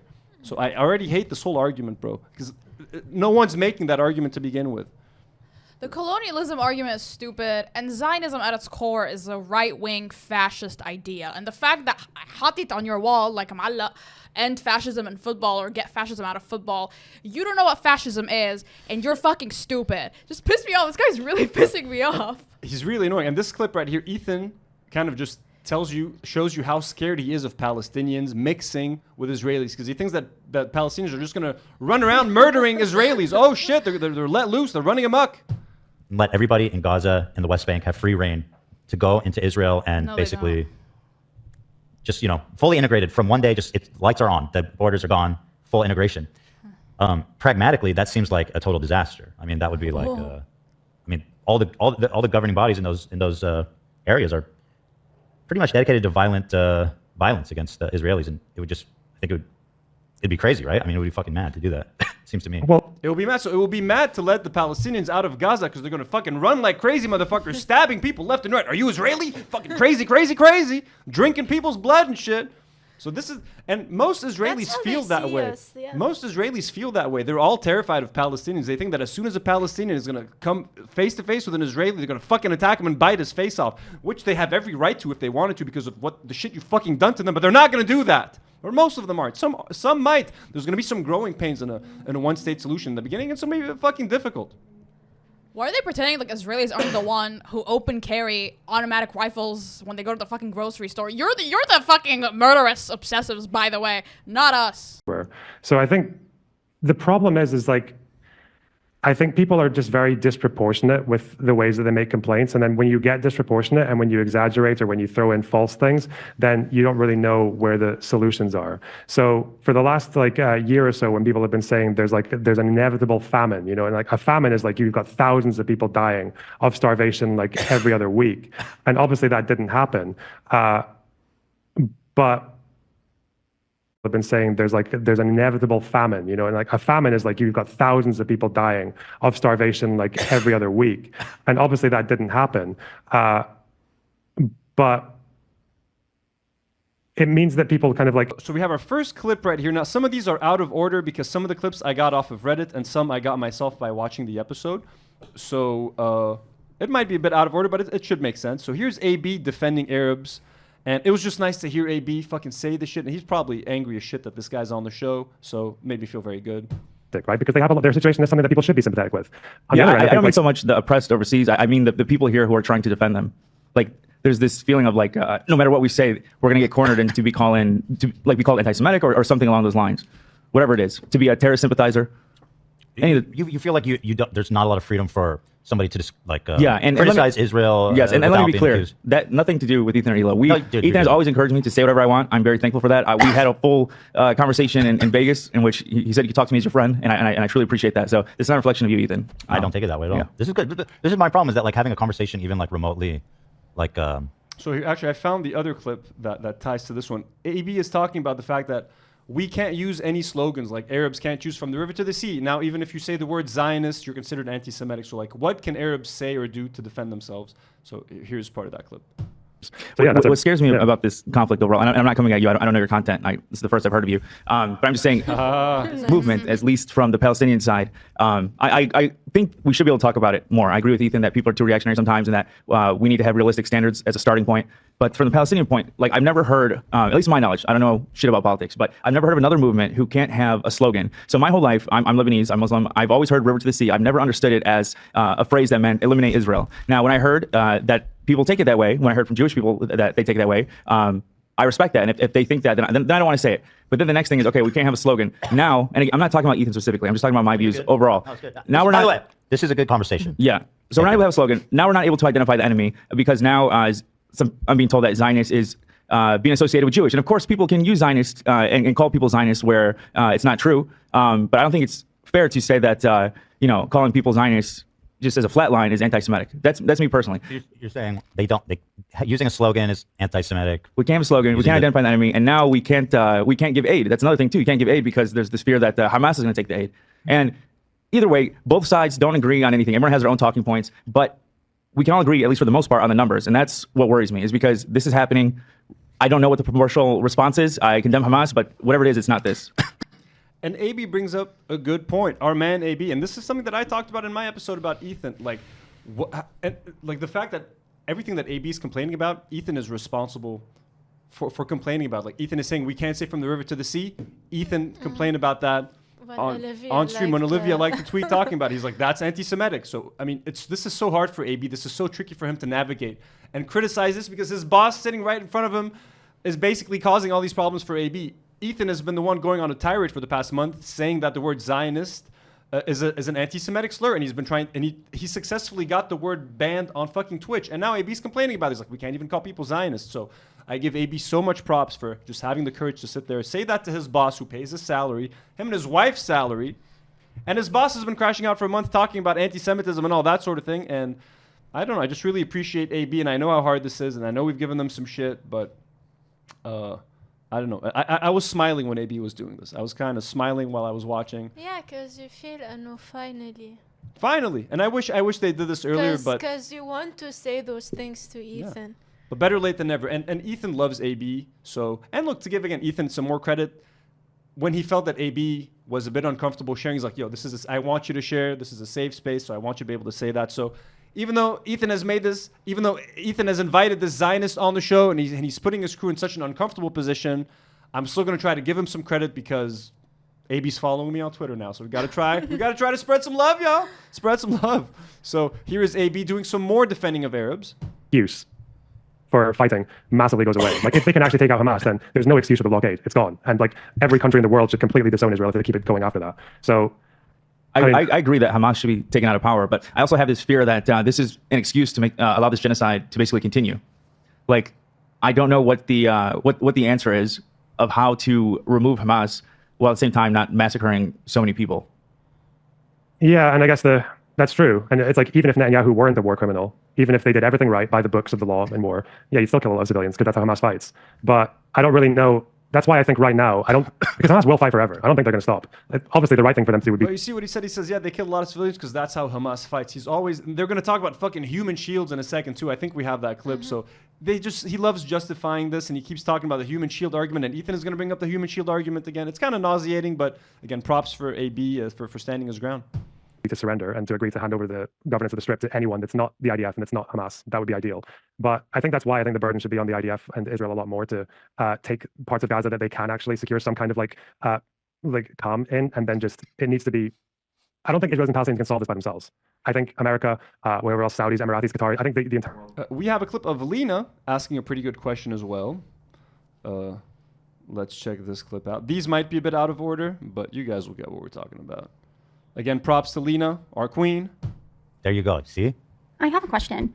Because you said that it should begin with Hamas surrendering, but not to IDF or Israel, to a third party. But what if they don't? Okay, let's say they don't. Is it okay then for all of these innocent people to keep dying until they do? How do we? No, I don't think it's okay at all. It's never really okay. When So how do we innocent people target the Hamas terrorists without hurting innocent people? I don't think you can. There's not really. And I just want to say, I know a lot of people might be upset with Lena and AB calling Hamas terrorists. Yeah. When you live in the States, when you're an Arab living in the States, it's very hard to walk around and call Hamas or Hezbollah resistance. You have to, like, these guys got to look after their fucking jobs at the end of the day. So I get it. In their heart of hearts, they might not think that they're terrorists and they think they're resistance force. The position they're in sucks. It sucks. You can't, on mainstream media in the U.S., go out and call Hamas a resistance force without getting a shitload of backlash. So I know people are going to get upset about that. I would cut AB and Lena some slack for that, okay? Because I do, honestly. I understand. Yeah. Like, they're in such a tough fucking spot. You know what I mean? So we got you guys. We got you. That's Hamas chooses to fight on those terms. But that's also why I don't think it's the IDF's, like, that's why this total victory doctrine. Oh, I'm sorry, didn't mean to cut you off. But if Hamas is doing it, then IDF is okay to also do that? And like, we're talking about the proportions and numbers here. Several more Palestinians are dying. Yeah. So there's like I don't really like the legal arguments because they just sound really cold. I think in terms of like the way that laws work, there are like arguments that the IDF can make and get away with because they can basically just say that, yeah, if you hide behind civilians, then, and that's the only way we can get to you, then we're going to have to do a strike that's going to take out the people that we're targeting, but also the civilians. But like, I don't really agree with that to the absolute end because the problem is that oh, you don't? What a good man. Actually, like, you're just going to be fighting a permanent insurgency, which is why I think they should focus a lot less on, well, let's just get the bad guys and whoever dies, fuck them. It should be a lot more on trying to live with the fact that Hamas won't stop, but also to think of ways to build up alternatives in Gaza. I mean, just crazy shit. Again, I'm just so happy that Lena and them. Let's continue with Lena. Here's Lena asking about like an apartment building, basically, like what happens when you want to attack an apartment building. For example, I think maybe a specific question is, let's say that there is an apartment building of a bunch of civilians, and it's suspected that a Hamas terrorist is hiding in the building among them. Is it okay then to strike the whole building to get that one Hamas terrorist and kill all of these other people? Because just to get that one target. I don't think so, but I don't know. Yeah, I would say no. Yeah, I would say no for sure. But that's what's happening, right? Doing the entire time. That's like a really. I think that's happening. Lena. It's hard to say how often that is happening. Like, I'm sure it had. Like, there's definitely moments where I think it definitely has happened. Yeah. Oh, we saw them blowing up like the aid cars with that they thought like one terrorist was in. That was just horrible. The, like, yeah, and it turns out the person who made that decision, who I think was actually fired because he was breaking the rules. They were supposed to call the aid organizations and they didn't answer, but they were supposed to double check and check again because they knew that. And he also keeps saying that like people who make mistakes, they get fired. Or like, yeah, when the one guy, like, bro, no one gets fucking fired in the IDF for fucking killing civilians or doing anything, bro. Like, what the fuck are you talking about? They actually get praised. They knew that aid workers were using that route. It turns out the guy that actually signed off on that strike was a settler, a guy who opposed humanitarian aid going into Gaza, who actually argued very vehemently against aid trucks going into Gaza. That guy was that's a like systemic issue with the IDF, though, right? That someone like that would be in that position. Yeah, and the lack of. Ethan's making just a little bit. He's picking some small steps. He's like, that's a systemic issue in the IDF hiring people like that. Yes, it is. Yes, it is, Ethan. That's good. That's some progress. Wow, holy shit. He's looking at the wrong issues. I mean, the whole thing is wrong. And before we move on to like Ethan and stuff, here's another video of AB talking about Dearborn action. We've talked about Dearborn here before. Massive Arab Muslim population in the U.S. Racists call it Dearbornistan. Yeah, what? Sorry. I was say, yeah. Me and my wife, we're from Dearborn, and yeah, definitely a lot of people back home would not vote for Harris, and some of them obviously, yeah, they were going towards Trump. And I think, me personally, I would vote for Harris just because of other people, because of women's rights and stuff along those lines. But as an Arab, the way we looked at it, for the most part, my understanding is that we feel like no one gives a shit, no one cares. Biden stood idly by. She's going to stand idly by. At least maybe with Trump, there might be a chance of something being done. I think they thought that their vote for Trump would protest the genocide. It's like a protest of the genocide. or not voting at all. Yeah. As a way of protesting. Unfortunately, it is very disappointing that Dearborn voted for him. Yeah. And this is like the first time in 30 years, I think, that Dearborn voted Republican. So yeah, the genocide was like a huge issue for them in this election. The thing is, like, I totally understand their perspective, right, of the protest vote, and just feeling like hopeless and just not knowing what to do. I'm just glad that AB and Lena are sharing this with Ethan, because just a few episodes ago, he was like, the Jews voted for the Democrats, but the Arabs voted for the Republicans. Why did they do that? And it's like, obviously, because they've been watching their people getting fucking massacred by the Democrats. Like, I can't believe, but again, I'm just thankful that AB just got the opportunity to calmly say this to Ethan, and Ethan loves AB and Lena, so he's probably more receptive to hear the stuff from them than a fucking angry guy like me yelling from Lebanon. So, again, very thankful for this. and it sucks that LonerBox had to get on the show for these points to be made. But hey, so here's Ethan and the LonerBox talking about human shields, fun stuff. Human shields, we love that, don't we, folks? I think something a lot of activists would say. Well, actually, we deny that. I mean, I've heard Hassan say this, and it's a pretty popular perspective. That Hamas does not use human shields, quote unquote, or they don't use quote unquote public buildings, and they don't fight like that. I think what they would say is it's densely populated. Like, of course, how can you avoid being near a school or a fucking whatever it is, or near civilians? You know. Yeah, I mean, people will say, it's another thing where people just play with words, right? They'll say, oh, it's guerrilla warfare. Well, okay, that doesn't make it okay. Like, just you change the words to something that sounds nicer. If you're going to get into a legal argument, people get really weird about, there are weird interpretations of what the law on human shields is, and no one really knows exactly, like, what it means to have an intent to co-locate your civilians with your military. But we know with Hamas that they do it for a reason, right? Like, their tunnels are underneath buildings for a reason. They're dressing as civilians for a reason. And it's in large part because they don't really... they dress as civilians? Did you guys ever think that they're dressing as civilians? Because a lot of them are fucking civilians! They don't own military clothes. A lot of them are civilians. You know what? Like, if Israel were to come and, like, into my neighborhood, you know what I mean? And, like, would start shooting and taking over homes. If I had a gun, I would grab the gun and I'd go out and I'd try to shoot him. I'd be dressed as a civilian because that's what I am. You know what I mean? It's a resistance, folks. Like, what the fuck? What the fuck is wrong with them, bro? No. It's not debatable. Not all of them do, but yeah, it's not. Their headquarters are under hospitals? Because I see people deny that too. So the headquarters, as far as I know, they moved. There's a speech from Sinwar in about 2019, 2020, where he was talking about complaints about the headquarters location and that they've moved it. So I know that it was under Al-Shifa for a while. I don't know if I'm sure they moved it. It seems like they moved it. But yeah, Amnesty International, who are by no means pro-Israel, they actually really don't like Israel. They said that in 2014, and they spoke about how Hamas was using Al-Shifa to... Bro, they're so fucking crazy. Okay, let's say there was an actual military base under a hospital. The answer isn't to fucking bomb the hospital and kill everyone in the hospital just to get the military base. You know what the solution to the Palestine-Gaza issue is?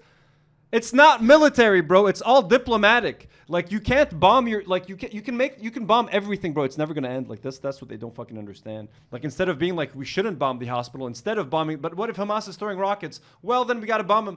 How about fucking trying diplomacy? How about trying to give these people their fucking rights and freedom?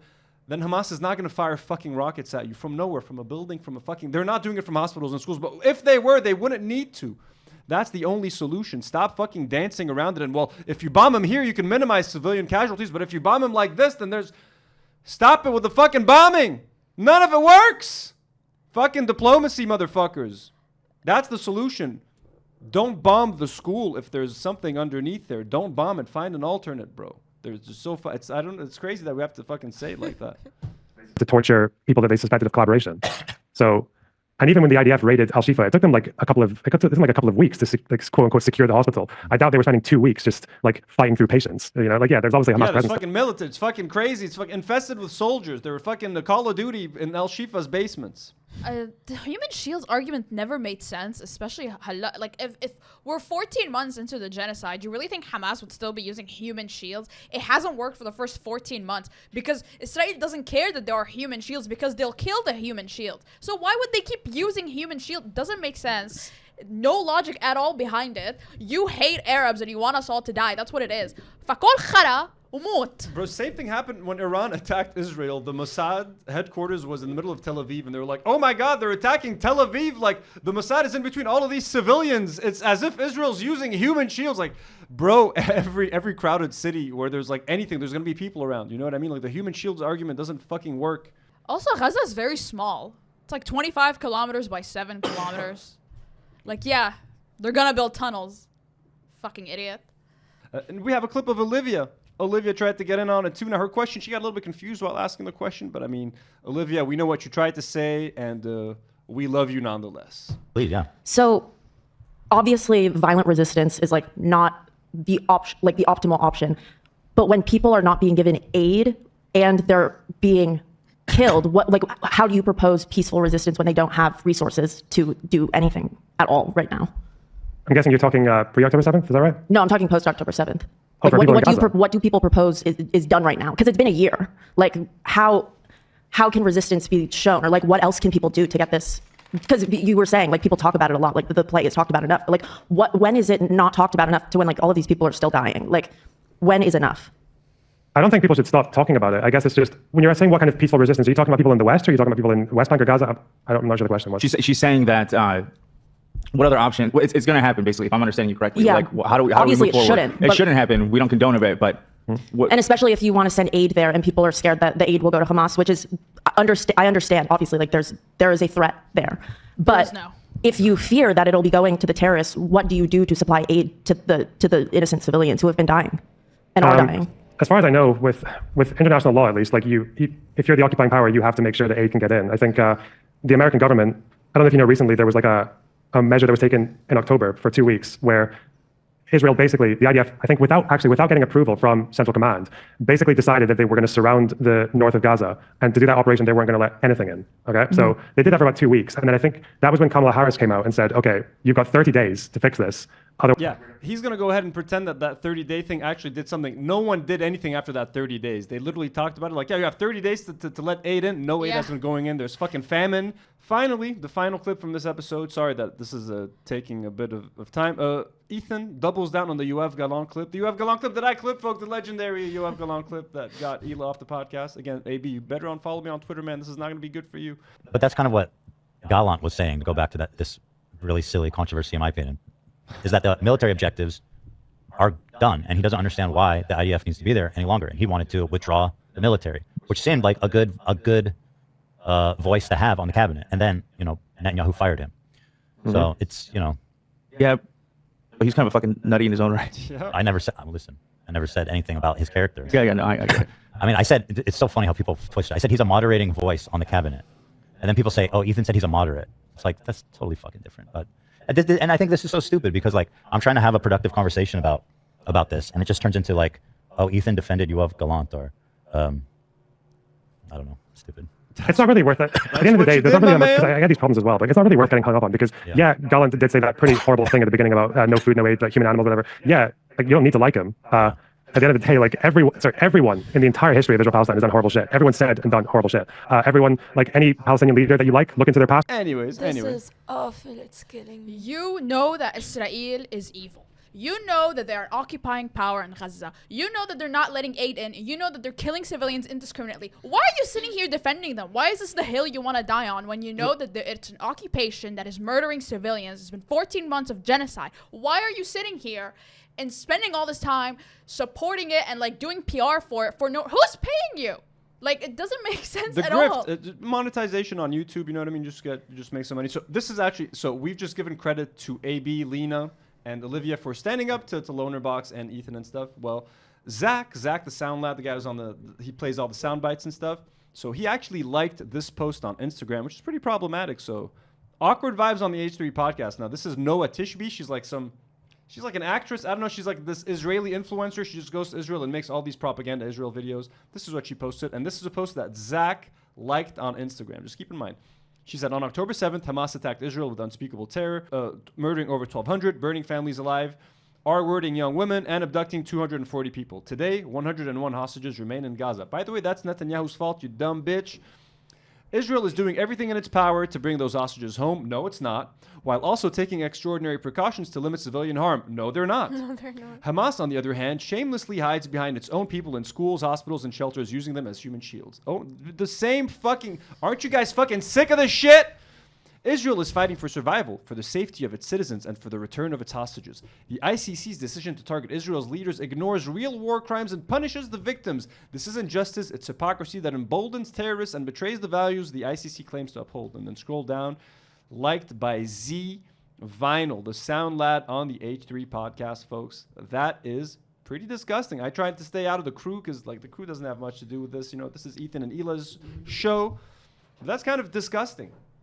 By the way, Ethan and Ela were talking about like Galant not long ago, and they were both like saying that we actually don't know much about him, and like they don't know anything about him. Well, Ethan doesn't even know that Benjamin Netanyahu's first name is Benjamin. He didn't know why he was called Bibi. And this is the man that's been talking about Palestine and the war in Israel for a year and a half and yelling at people for being extremists and whatever. He doesn't even know the guy's name's fucking Benjamin. Netanyahu. Yeah, you put some stank on Who's got a really silly, fucking ridiculous name to begin with? Absolutely. Netanyahu? Yahoo. Oh, I thought you were Jokes just kind of write themselves, don't they? I thought you were referring to the BB part. I didn't even understand why people call him BB. Yeah, I don't know. Like, BB? Benjamin turns into BB. Oh, is his name Benjamin? That's freaking ridiculous. What? Like, bro, what the fuck, What? dude? Serious? Like, that to me is fucking crazy. Like, what? His name is... Like, dude, this has been going on for, like, over a year. People have been fucking murdered and genocided and, like... If he read one article... Bro, yeah, like, it's would have fucking been shocking. enough. Like, and, like, this man is an authority on what's happening, and he's deciding what the word Zionist is, and it needs to be banned on Twitch, and making all of these decisions and all these meltdowns, and he's like, oh, Yoav Galah, I thought he was a nice guy. What? BB's name is Benjamin? What are you watching?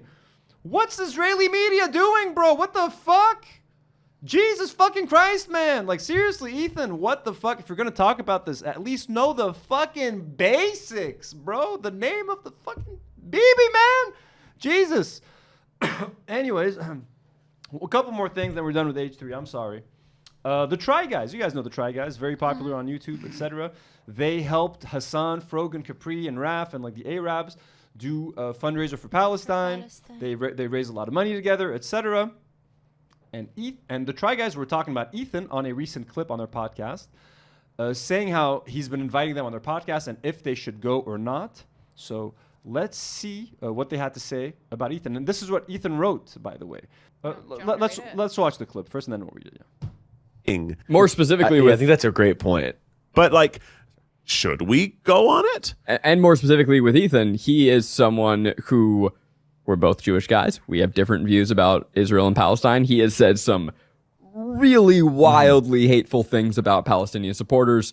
And so I have a disagreement with him in views. And I think that's a conversation we could have, even though he comes at it from a place of wild diatribes. But then, there's that question to audiences. Is it by even going on their platform or by platforming them, are you validating? Yeah. And now you're shutting yourself away from those spaces. But if you shut yourself away from those spaces, then you're not able to talk to other people. I don't know the answer. I don't know. Here. I think this is a very interesting conversation. But this is exactly like Kamala doesn't go on Joe Rogan. No, it is. And by the way, it's exactly like that. It's at least as close as we can get. But it is. I think what's tricky about it is, So let me just read what Ethan sort of wrote on his Instagram story while he shared this. He says, I think it's nice they didn't just call me crazy and dismiss me outright. I don't think we'll disagree on much, if anything, on Palestine, despite what you've seen on Twitter. 3, I agree we should be able to talk. It seems like we have a lot to discuss. I'm definitely interested in demystifying whatever concept you have of me being a right-wing Palestinian hater. My gripe with the activists is their nonstop propaganda campaign to ruin anyone that doesn't pass their purity test, despite agreeing on 95% of things. I don't buy it.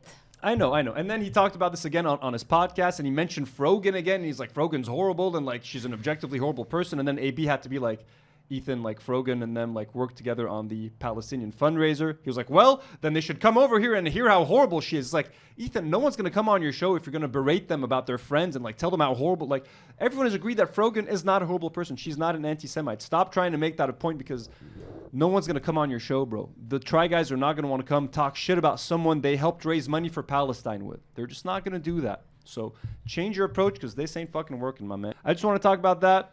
Quickly, actually, Denims, who was on the hummus panel that got banned, Omar, a fan of the show, a viewer of the show, Omar sent her the clip of me insulting Ethan after he got Hassan Nasrallah's name wrong. So let's just watch that real quick.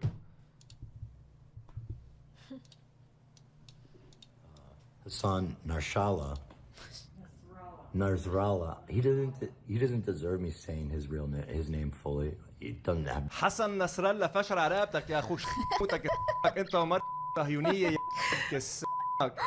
the leader of a fucking resistance force that fucking fought you guys single-handedly, you motherfucking genocidal fucks. Look at her face. They're not used to people like us, folks. They're not used to us Arabs the way... I don't know if Denims is Arab, where she's from. If she was on the Arabs panel, I think she might be Middle Eastern or something. But I think me and Bat and Empanada are probably the most unhinged critics of Ethan on the internet. Quite possibly. So that was just funny to see. Thank you for sharing. And I think that's enough for now. That's enough H3. Sorry if that was a lot. He's dropping an episode tonight. I'm probably not going to have time to see any of that. And there's going to be another one on Friday. But we'll try to cover Frogan on Bat Hasbara next week and stuff like that. What do you guys think? Are you happy that Ethan, that AB finally spoke out? him and Lena, I felt very happy. At least I hope this was cathartic for them, and I hope Ethan just stops bringing on these fucking weird-ass freaks onto the show and stop putting your employees in such a weird and uncomfortable position. Well, now that we're done with that, we promised you guys to update the tier list based on last week. A lot of you guys in the comments listed a whole bunch of names that we missed. We didn't include all of them, just the cream of the crop, okay? The best of the best. But before we do that, I want to make some changes to the tier list, okay? We've heard you guys. Zoe Saldana apparently signed like a letter to Joe Biden thanking him for like trying to get the hostages back and for fighting Hamas and all of that shit. So Zoe Saldana, even though you were my laptop wallpaper for a few months when I lived in the States, it's time to drop her from an S tier to a B tier. So downgrade for Zoe Saldana. That's what happens when you don't stand by Palestinians and Arabs. Okay, that's what happens. Also, people agreed with everything I said. About Amal Clooney so now, and Shakira and Salma Hayek. So let's no, Salma Hayek stays in the S tier. She's done the Prophet movie, the Gibran Khalil Gibran. No one speaks as more Lebanese than I like Salma Hayek. But we're gonna raise Amal from a C to an S. Okay, she's gonna go from ICC. C work because she was at ICC courts. But Amal Clooney is gonna go from a C to an S. Amal, thank you for your work. I was just judging on all of the tweets that were shitting on her for not doing anything for like 7 months. If she stayed silent for that long, but hey.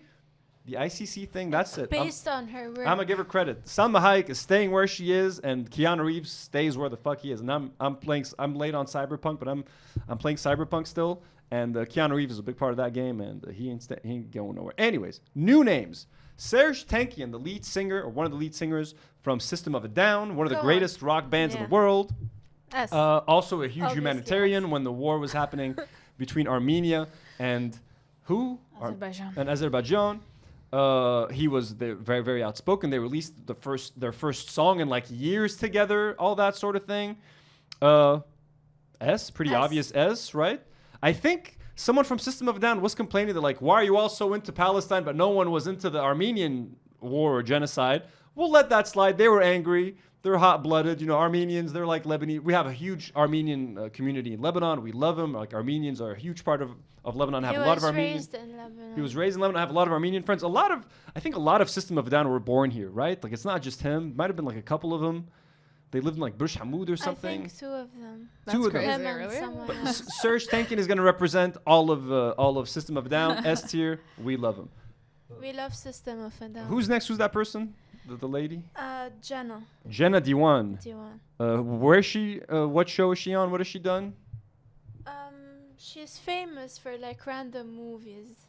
Jenna Diwan doesn't look famous. She does. She was Channing Tatum's wife. In a movie or in real life? No, in real life. Oh, she was married to Channing Tatum? Yeah. So that's why she's on the list, huh? She has his kid. Oh, she has a kid with Channing Tatum? I think so. Okay, so we have like a Lebanese Hollywood like breed of like Channing Tatum. Oh shit, bro. Yo, that's kind of cool. Just confirm it. No, I don't know any of her movies. She's like a D-list actress. Yeah, I she was in guess. Step Up. She's in random. She was in Step Up in 2006, I guess. That's where she met. People know her. Okay, look. I'm gonna give her a C. Like carrying just for having his child. Like what's his name again? Channing Tatum's wife.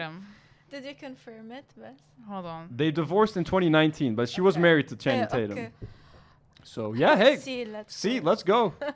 Let's go. That's news to me. Who do we have after her?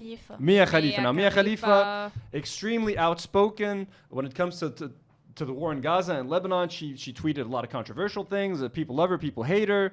I think whatever you say, you can't deny that she's extremely famous. I can't believe we missed her last week. My gripe with Mia Khalifa specifically is the Awit stuff. But I think she renounced it, so I'm willing to forgive it. What do you guys think? I think we forgive her. No, she was. Her family was a and wit. she had the. She had a tattoo. She had right? Wit. Yeah, and she yeah. had it covered when the Beirut blast Look, happened. What do you guys think? I'm a little bit mixed. I like her. Let's give her an A, I think. Yeah, an A? A. Let's give her an A. She's been oppressed enough by the She has been misogynists oppressed. of Lebanon. She has been oppressed. I mean.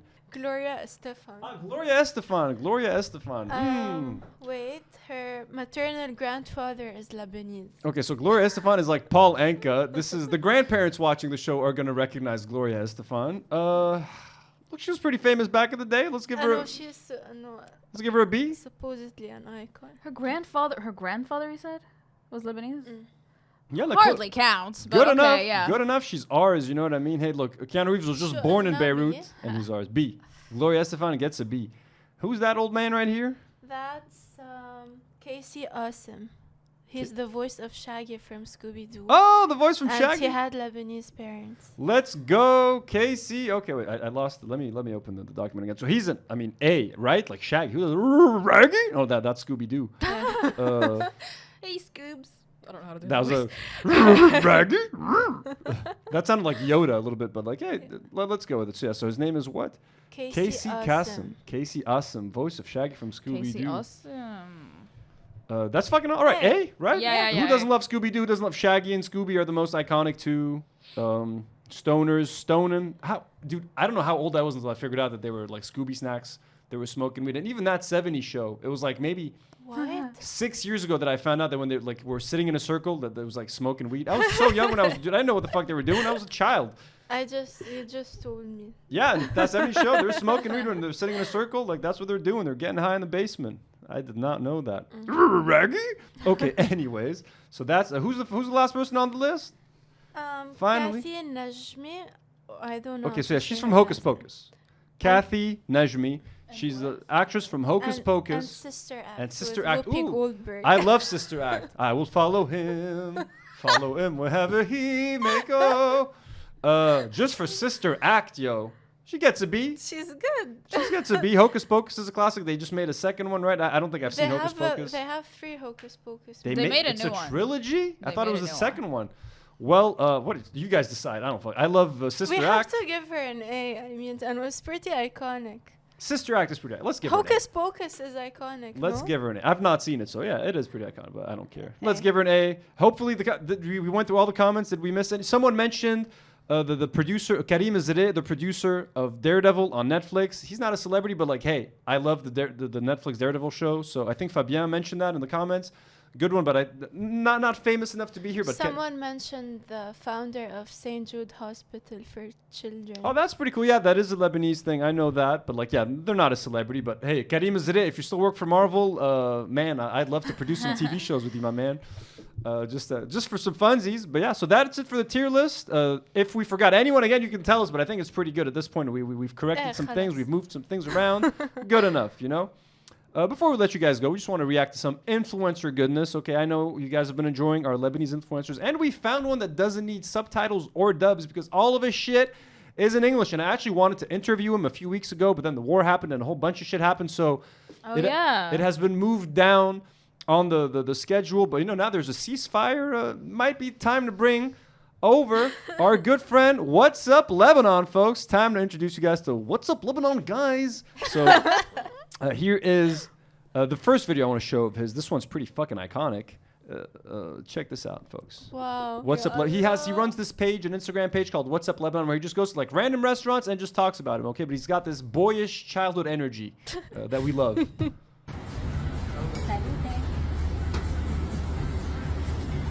What's up, Lebanon, guys? Staying over here at Aperitivo O'Clock at Rome, and we're talking about what an awesome happy hour happening every day from 6 to 8. Bites, drinks, you're gonna love it, guys, right? I'll leave you two alone. Peace.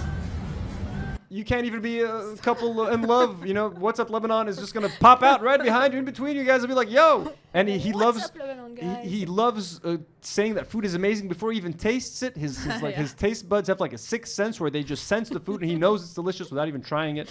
He's just great. There's no one like him. Here's another in another restaurant here. Doesn't look as excited. It's looking kind of drab here. What's up? What's up, Lebanon? Dylan Aisha over here at Marinara, a beautiful, awesome Italian restaurant in Castley. We're talking about what special couples dining menu, plus available on delivery. But check this out. You get any pasta you want. Boom. Any salad you want. Boom. Plus any pizza you want right here. Plus you get a bottle of wine, some wedges or fries, and plus, I got the big thing right here for you, a chocolate calzone. I can't wait to get my hands in this. This stuff is delicious. It's so good. You're gonna love it. Come on down and experience the experience. That does look good. Didn't even have to try it. He just knows it's delicious. I love the. Like, this is a good offer. Did they mention how much it is? It's just why the fries are wedges? Like you got the solid, you got the pasta, you got the salad, you got the pizza, you got the calzone, you got the wine. Why'd you got to ruin it with some French fries or wedges, bro? Stay within theme. I don't know. Find something Italian.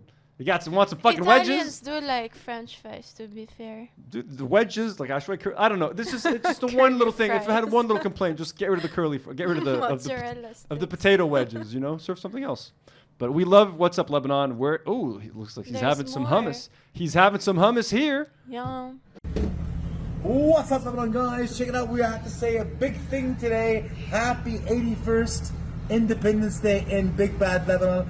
I love this country. We love this country. Was this the recent one? We all love Lebanon. I mean, and we know we're going through some very, very difficult times. But it's all about a couple things right now. Today, we're talking about what?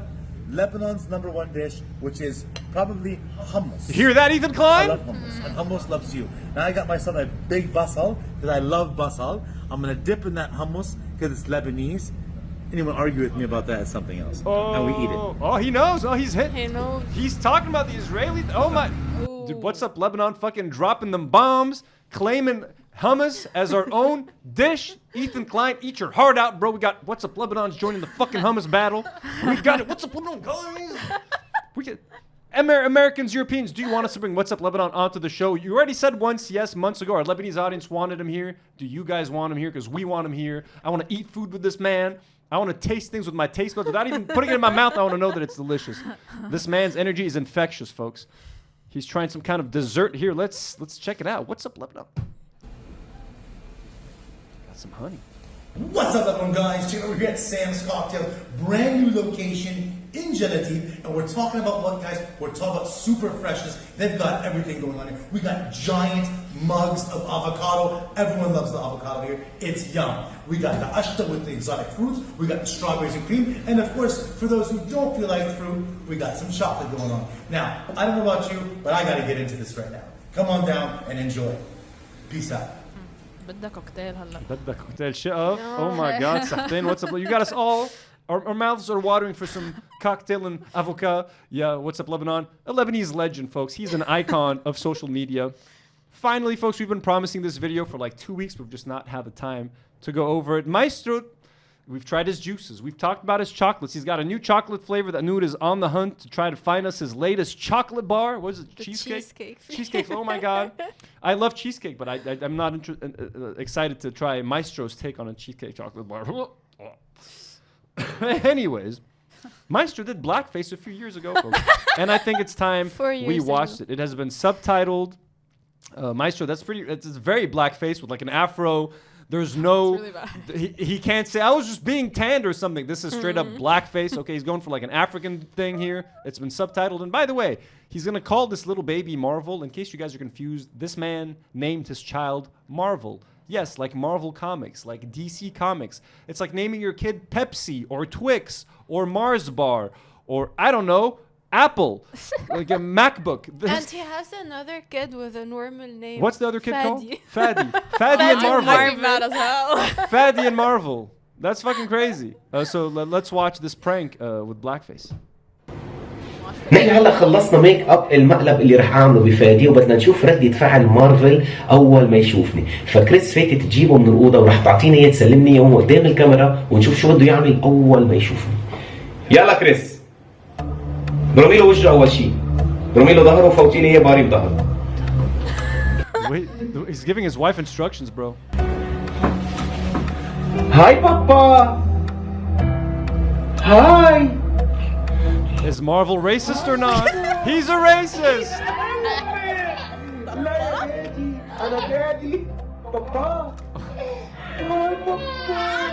Oh my God, bro. I've not seen this before, folks, not in full. Bro, leave that baby alone. The baby is terrified. Now, Maestro is teaching his child to be afraid of black people. He looks like a freak. Oh my god, bro, this is so fucked That's up. crazy. That's pretty. So I mean, so not if the kid laughed and was like happy, we would have been able to say Marvel is not a racist. But now that Marvel cried at the sight of a black man, it's safe to say that Maestro's son, folks, is a racist, and Maestro himself is a racist for doing this whole thing. So I'm curious, what do you guys think of Maestro's children? Please let us know in the comments. Are they to blame for this racism? I'm sure he has like no idea that blackface is wrong. If you ask him about him now, he'll be like, "Well, I don't know what's wrong. I didn't do anything." There's a couple more things that we wanted to talk about next week that we're not gonna have time. Like, there's this whole ever since Trump won, everyone is way too comfortable making fun of like gay people or trans people in the States. Jaguar released this like marketing ad, and people are freaking the fuck out, and they've decided to never buy Jaguars again. I kind of wanted to talk about that, but we're not gonna have time right now, so we will leave that for next week. Gladiator 2 cut out the Palestinian actress May Kalamawi, who had like a major role in the film. It's been entirely cut out, so we'll try to talk about that next week. But at least the anti-trans stuff and some of like American politicians, a lot of the stuff that they're saying, we'll talk about that. More foodies. Nour is also working on the Dr. Food timeline to get you guys up to speed on the whole history of Dr. Food, and we have some alternates since Dr. Food is in jail right now or on the run from the law. We have been searching for the replacement for Dr. Food. We started that weeks ago. We're going to continue that next week, hopefully. And yeah, instead of a Patreon segment this week, there's going to be a Zoom call in the next few days. Just stay tuned on Patreon and Discord to find out when it's going to be. We're not going to have time to do a Patreon exclusive clip this week. I'm so sorry. Just the ceasefire really kind of got in the way. The bombings yesterday were crazy. So thank you guys so much for watching the show. Let me just take a second to thank our brand new patrons one more time. Our lovely new patrons like Scott Louis Simonson, Ado, Catherine Wood, LB, Michelle Subti, August Jourdain, Coco, Omar O, and our YouTube members, Desiree Serhan Photography, Red Alert LB, and Kuji Makes Videos. You guys are fucking amazing. Thank you so much. We really could not do this without you guys. If you guys want to support us on Patreon, which is the best way to support us, because YouTube is pretty inconsistent with monetization and ads based on what we show, so please consider supporting us. Don't forget to watch Frogan on Bath Hasbara. And yeah, stay tuned for another episode next week. And as always, do not worry